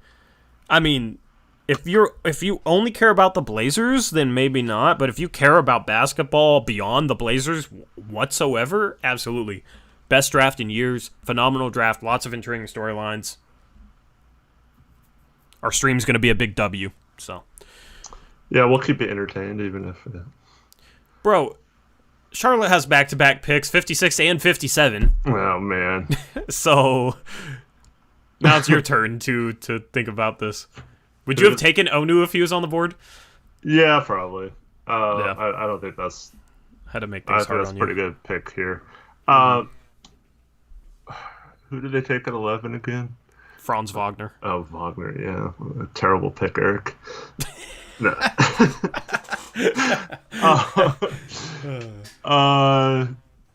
Gosh. They're in a weird position because I could see them going for win now type players. There's 3 guys that I have in mind for them. Mm-hmm. If they lose Zeller, they could need some bigs. Yeah, but you're probably not. What big are you gonna get here? You know what I mean? Yeah, Garza, like. No, yeah, definitely not. I feel like they would maybe go shooter. I feel like Charlotte might be the worst fit of all time for Luka Garza. Yeah. I feel like they might go shooter. Yeah. There's 3 shooters on the board. Ugh. I don't want to draft that guy though. There's three shooters on the board though. There's 3 of them. Can you name all 3? Do you know which 3 I'm thinking about? Well, I know one of them probably is Wieskamp, yeah. And then who are the other 2? I'm guessing. Oh wait, let me go back to the stream. Right. And it lagged. I'm just scrolling. I don't know who you're thinking of. Matthew Hurt and Sam Hauser. Yeah. As much as I hate this. Keep the is there. Bless you. Yeah, I'll just take Hurt. Screw it, even though I don't like his game, but yeah, I mean he's a shooter. I feel like he did average 20.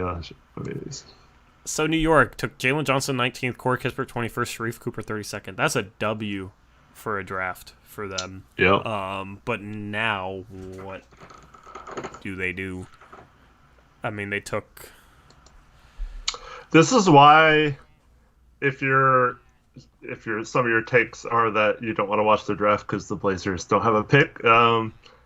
As you can see, there's a lot of teams with multiple second-round picks that probably won't want to draft all these guys, and I could very easily see them selling or trading out of the draft here, and so the Blazers could pick up a pick here.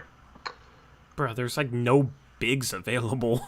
Luka Garza is like the only big because I want to go center. I mean, I guess I'll take. I guess I might just take another point guard. I might just take best player on the board. I'm gonna take David Johnson. That's solid. I need to do more research on him. But 59 is Brooklyn. Yeah, so Brooklyn here just going. Took Grimes, Bassey, and Keita. Yeah, it's not. That's pretty good considering where their picks were.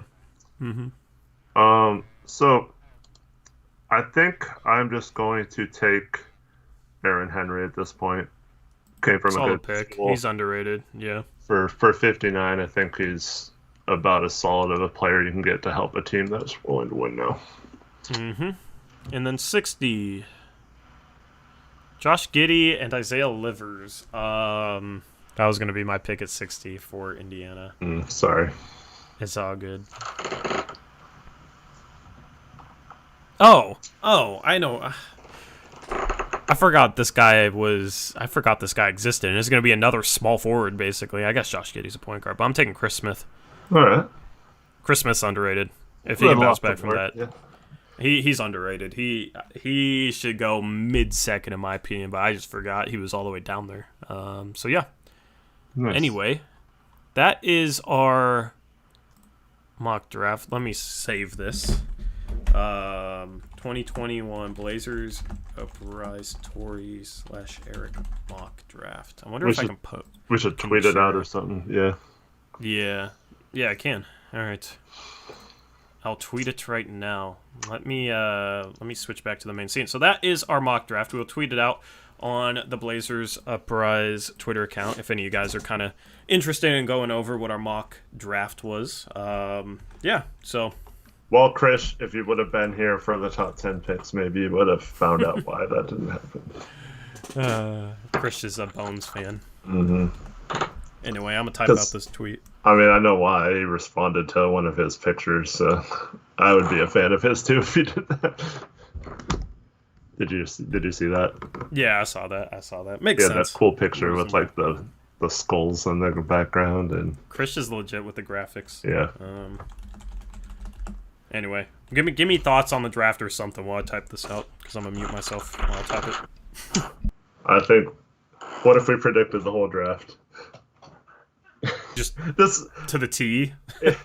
Honestly, this would be, if someone was able to predict this draft, it would be like predicting the March Madness like the NCAA tournament. Like, that's how hard I feel like it is to get like some of these players right, because there's so many different ranges on some of these players. Yep. Anyway, all right. I'm still tweeting this. Trevor Williams asked if the Blazers do trade into the second round, what range would they be? So just going by like what we talked about, so we have OKC, of course, has like 5 or 6 picks. New Orleans has a ton of second rounders. Toronto has back-to-back picks at 46 and 47. Detroit has 3 second-round picks. Indiana has 54 and 60, so maybe one of those picks. Charlotte has 56 and 57, maybe one of those. New York has their 3rd pick in the draft at 58. Yeah, so there's a lot of teams in that range. Philadelphia might not want to draft someone at 50. Brooklyn, as we saw, had, 44, 49, 59. So that's a team that doesn't need 3 second-round picks probably. So there's going to be a ton of options if you're trying to move into the second round. Yeah, who would you want to move into the second round for? Who are some names that you like for the Blazers? Well, in my opinion, it would be a draft like a second round, a 2-way player. I don't think we do the same thing that we did last year with CJ Ellaby and have him on the actual roster. Why do you say that? I don't agree with that. I just think that they're in a position where just the optics of it would look bad, I don't see it. You got 15 spots. I don't see how the optics would look bad unless people are being ridiculous, Yeah, but with them continuing the rules that the 2-way players can stay with the team all year, I think that makes it so the 2-way is a little. It just. I don't know. I just think that they're going to go for actual proven guys to fill out the roster, but. This draft is so loaded, though, that I don't think you would want a guy to be a free agent next offseason. I think you'd want him on at least a 2-year contract if you're going to trade into the second round, because you're going to get a player worth having on the roster for multiple years.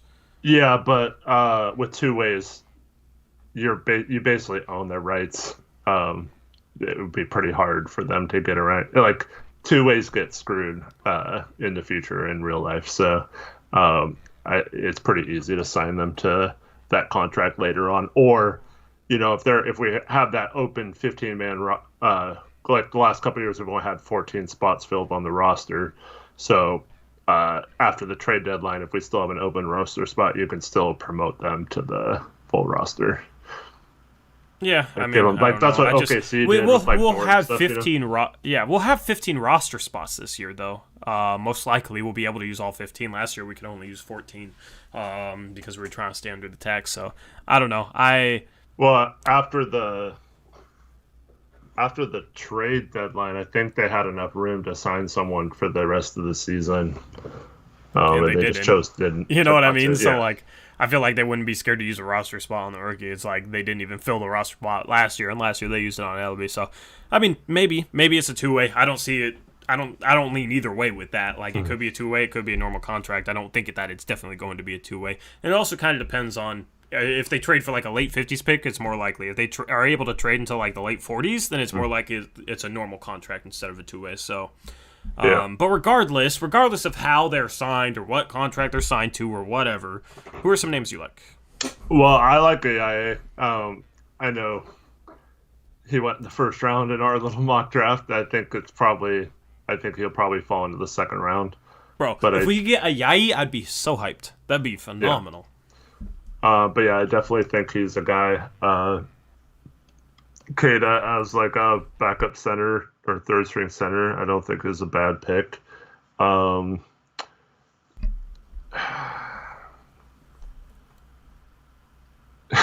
my god, you're gonna laugh out of this. I just clicked on some big board and it had Trey Man at 41. At 41? Yeah. I mean, if you could get Trey Man in the 40s, you just take it. I don't care that he's a point guard. Like, you get that value, then yeah. I think a lot of the guys we mentioned, I know you and me, we'd want to just take the highest upside young guy, take a chance on someone. But I just don't see them doing that. I think they would just trade in and get like a scorer, like an Aaron Henry type, or just like someone like that that's kind of an established player that came from a college that has, a track record of players in the NBA, stuff like that. I'm not saying that's what I would do. I'm just trying to guess on what the Blazers would do if they did trade in. Yeah, I mean, I dropped that video with 7 targets, so you guys already know. Herb Jones, for sure, if he's there, would be a guy I look at. Moses Wright is a guy that I'd look at. He was also in that video. Chris Smith entering. I can't really think of anybody that wasn't in that video off the top of my head. Yeah, so. I could definitely see Neil targeting like a Weiskamp or a Matthew Hurt or something like that. Yeah, like that kind of, given his track record, I could definitely see that and just being kind of like, oh man. JT Thor if he falls, for sure. Oh, hell yeah. Yeah, Heck. I mean, I don't think that'll be an option, but JT Thor I would take in a heartbeat. Yeah. Do you think Billups has any input on the player we potentially draft or trade for? He'll be in the draft room, and I don't know, but like I don't know how much scouting he's done for these college guys, so it probably depends on that. Like, yeah, he'll probably have some input, but he won't make the final decision. Yeah, I do agree with what Reese is saying. We need a mobile big, and so like a Jericho Sims, as much as you don't like him, we need that type of just raw athleticism from one of our big mans. You know, I'm not saying necessarily you can go sign that though. But yeah, I would. You can just go sign that. Yeah, I don't know. I mean, it might be intriguing to go for a guy like that. But oh god, what? If Neil trades into this draft and drafts Luka Garza, I'm going to blame Reese and now Sneggy. It's your guys' fault if that happens. I mean, if it's the late 50s, is that really that bad? Garza? I mean, okay, so it sounds like he's slimmed down a lot and is hitting the 3-ball well. I mean, if he can be more mobile, if he can slim down and be more mobile and hit the 3-ball, then maybe he's worth it with a late second. I'm not a fan of him. I'm kind of where you are. I'm just saying, like, if it's like 58, 59, I wouldn't be, like, mad. I'd just be kind of like, whatever. I just feel like it's kind of a throwaway pick. Like, if we pick him up on a two-way undrafted, fine. But, like, I don't think you need to draft him. Rahi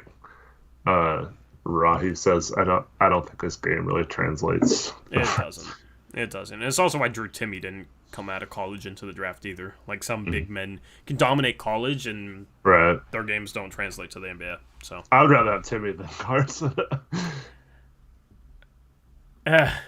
I don't know. I mean, I don't know. I mean, I don't want either. I mean, Timme in the national championship game is exactly why his game doesn't translate to the NBA. The dude got worked in the national championship game because he was playing like NBA level guards and NBA level like athleticism and physicality, and it did not like he was not able to be effective on either side of the floor. Timme has to learn how to shoot threes. Like, he has a decent mid-range jumper. I feel like he can shoot threes. Like, that's what he needs to show next year. Although with Chet, how much is he gonna? Chet will help him out. Yeah. Chet is literally the perfect fit next to him. Stretch 5 that can rim protect. And defend the 4. JRE and Kessler Edwards are his two if they fall into the mid 40s. I mean, yeah, for guys that could maybe help right away. I don't know. Like, those guys could be like Paul Reed vibes. Which I'm not saying they're similar players, but I feel like there's always kind of forwards that are like, oh, they could maybe help right away, and then they're just not good enough at anything. JRE just can't shoot. Yeah. If he could shoot, then yeah. But if he could shoot, he'd probably be like a late first. Right. So that's kind of my thing with him. Kessler's more intriguing for me. Yeah. Agreed. Alex Wolf asked a good question. What's your current feelings about CJ Ellaby? Meh. I'd trade him for the 45th pick in this year's draft. Would you? Yeah. Yeah, I mean, who went 45th in our... But what if he's the 45th was Josh Christopher. But 46th Josh was Christopher was 42. In our mock offseason. Yeah, you're talking about our guy. Yeah, I'm just talking about our mock draft. I would rather have Austin Reeves over him. I'd probably rather have Kessler Edwards over him. I'd rather have Moses Wright over him. I'd rather have Cato over him. Mm-hmm. I'd probably rather have Aaron Henry over him.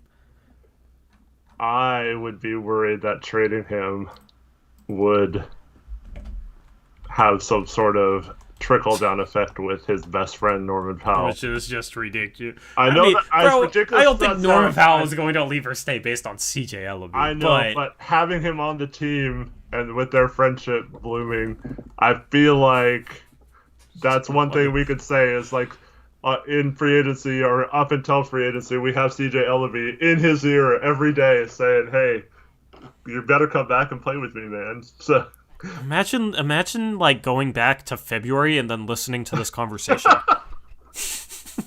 I know, it sounds so stupid. Like my mom is like, ridiculous. Why are they friends? Like I don't understand. Like before we even trade for Norman Powell, yeah, guys, we gotta keep CJ Ellaby this offseason because he's such good friends with Norman Powell. Like, that's crazy. Reese met my mom today, and we were talking about basketball, and yeah, she was like, I don't understand why they even became friends or whatever. Like, yeah, it just seems weird, but yeah. For that reason, like, I guess there was also a report. This is really interesting because there was a report that Norman Powell, I forgot who had this, but that he grew really close to both Derek Jones and CJ McCollum once he was trading here. And I didn't get that sense at all. But what? Maybe they just got maybe someone said CJ and they assumed it was McCollum or something. Probably. Because they would say CJ Ellaby if they knew what they were talking about. Yeah.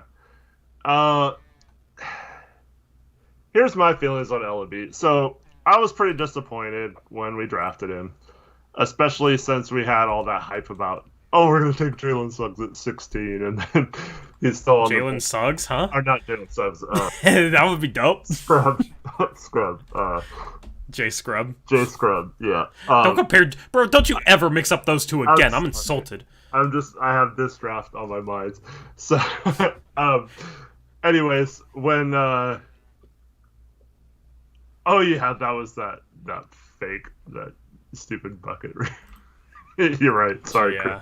But anyways, so I was pretty disappointed when we took CJ Ellaby, and then they showed some like practice footage, like I think it was one of their first practices, and they had him kind of running the offense and like kind of being a facilitator and driving off pick and roll and stuff, and he looked kind of comfortable doing it. So from that point, my mindset was kind of a little different, like, oh, maybe he's got some hidden playmaking potential there, which I think when he got the opportunity, he did show a little bit.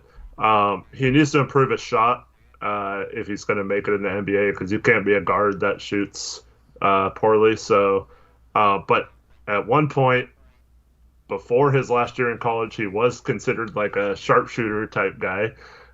So maybe he can get back to that.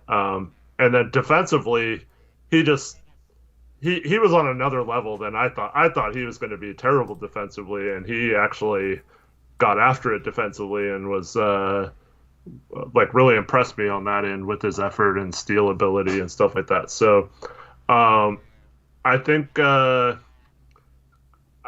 don't know. I wouldn't mind if we traded him or used him to get into the second round. But I also kind of like him being on the team right now. So yeah, I just feel like Blazer fans overrate him a little bit.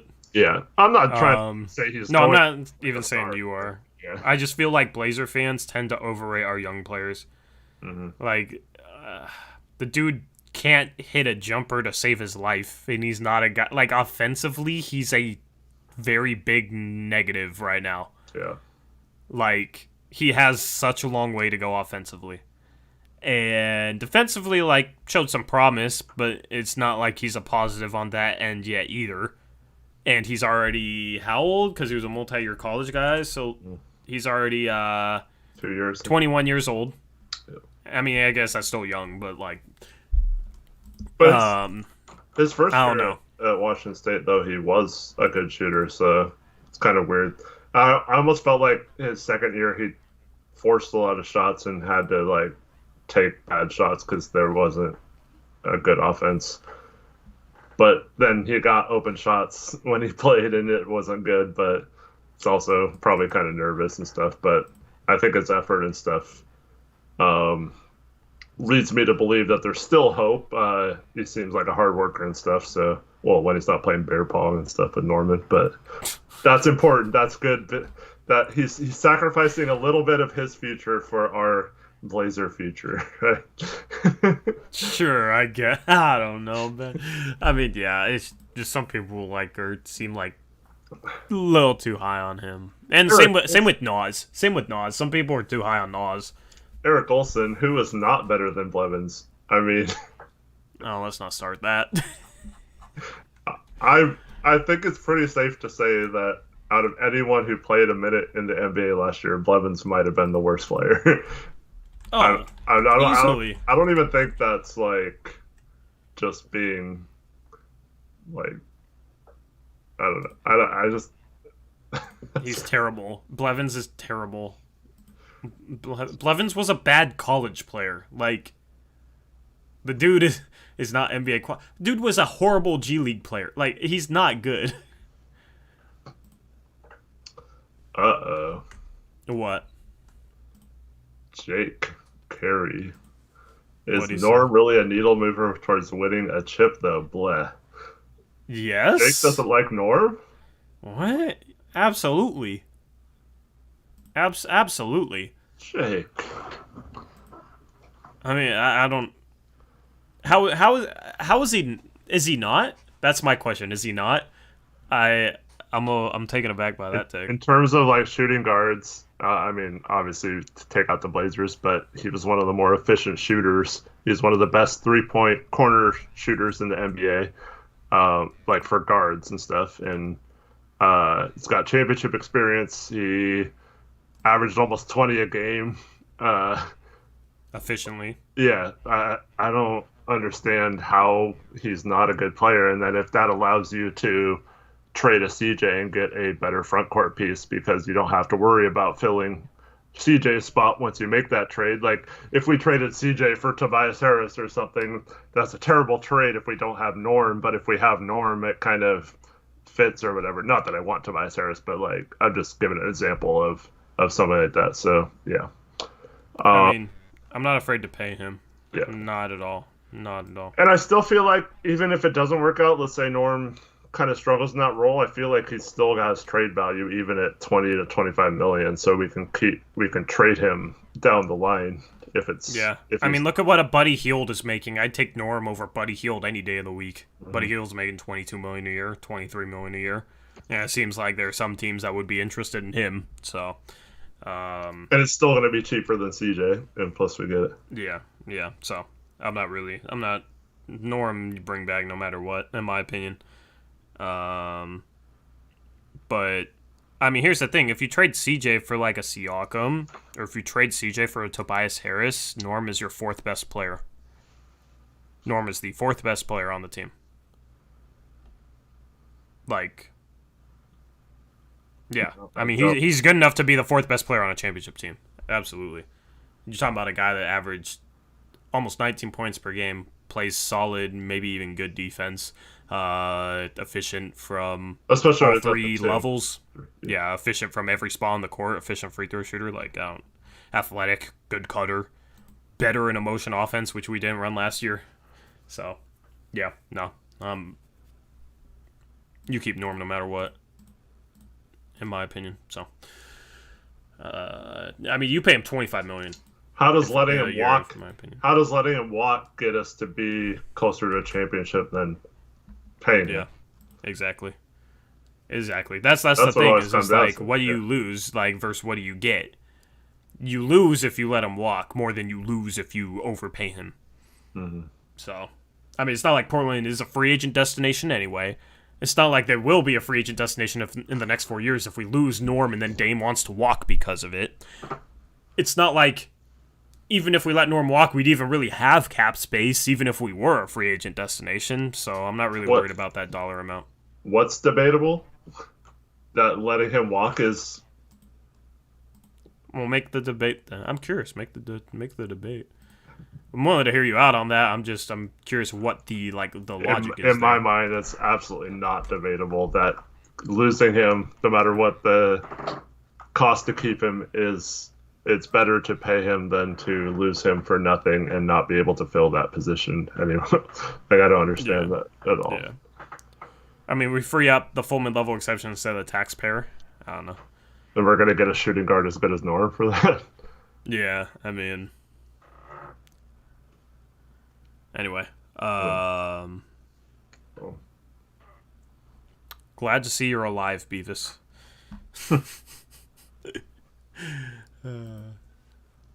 But I mean, we'll see the argument there, because I'm kind of curious to see what he's thinking. Outside of that, anything big that you want to touch on the stream before the big big day tomorrow? I want more. Does anyone have anything for us before we leave? For some draft rumors you heard in the last 2 hours while we've been streaming, or give us something.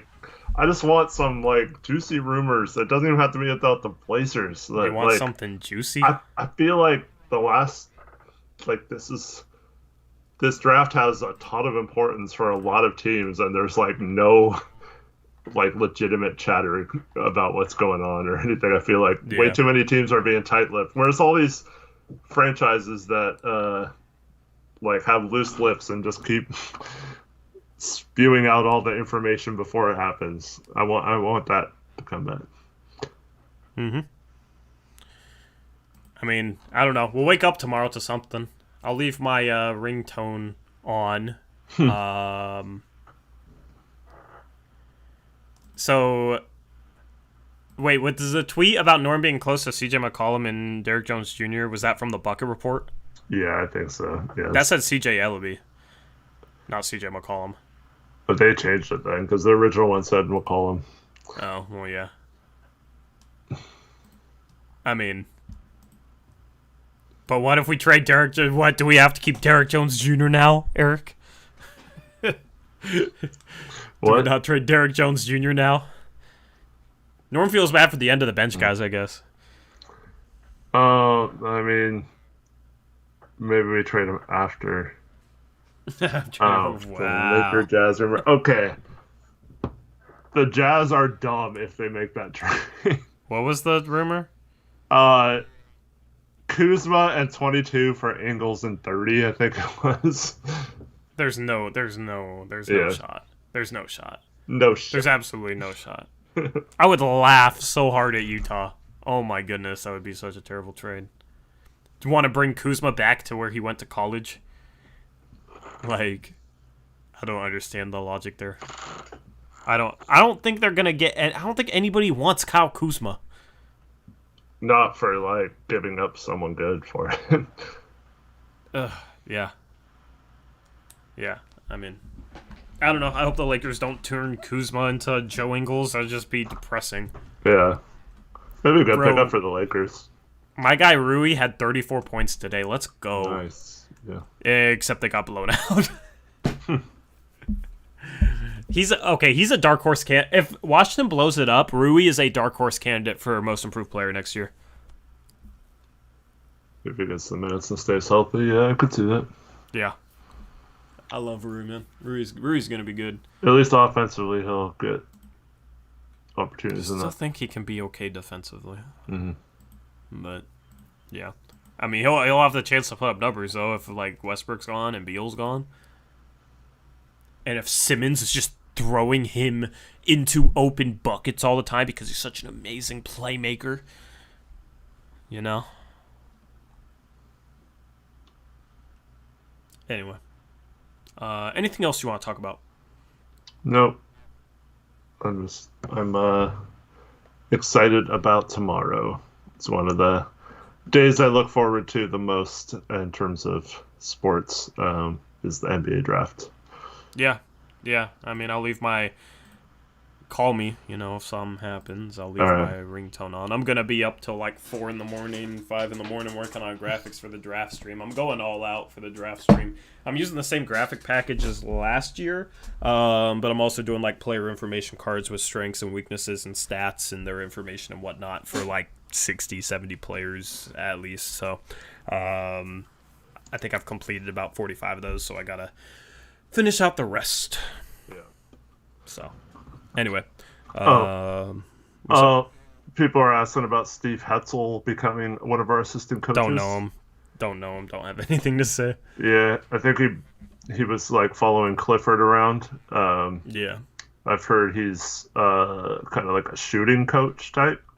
Cool. So that means we're gonna trade for Ben Simmons. Yeah, but it kind of went under the radar. Like all the other ones got like somewhat tweets, but yeah. Is it Kel? No, I don't know what that is. Shervin? Is it true that it's your birthday today? Yeah, it is. Happy birthday, Happy Shervin. birthday, Shervin. Congratulations on getting your Twitter account back. Anyway. Steve Wetzel's Pretzels. What? Yeah, we'll be live again tomorrow at 4 p.m. Or if there's a trade that happens, we'll go live ASAP if a big trade happens. So definitely be prepared for an emergency stream or whatever you want to call it. I unfortunately have to work in the morning, but I am bringing all my stuff, so just in case that happens, I am going to say sorry to whoever I'm working with. Turn the store over to Reese. I gave Reese the day off so you could watch the draft. But yeah. Good. And that means he better step up with the rumors. But yeah, Reese should be able to hold things down for us because I think our Jackson is like MIA lately, and I think Trevin. I don't know. Trevin, you gonna be there tomorrow? Draft stream, Zach, you gonna be there? Are we gonna have at least 3 mods? I don't want to leave Reese alone on an island just like last draft stream.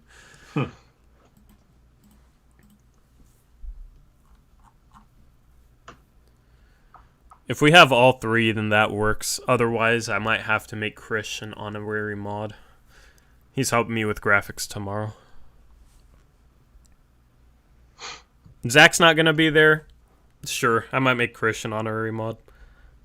Should I make Chris an honorary mod for tomorrow since he's helping me with graphics? Sure. I think that makes sense. So Chris, I will make you honorary mod for tomorrow, since I like having 3 mods in there because it's a big draft stream.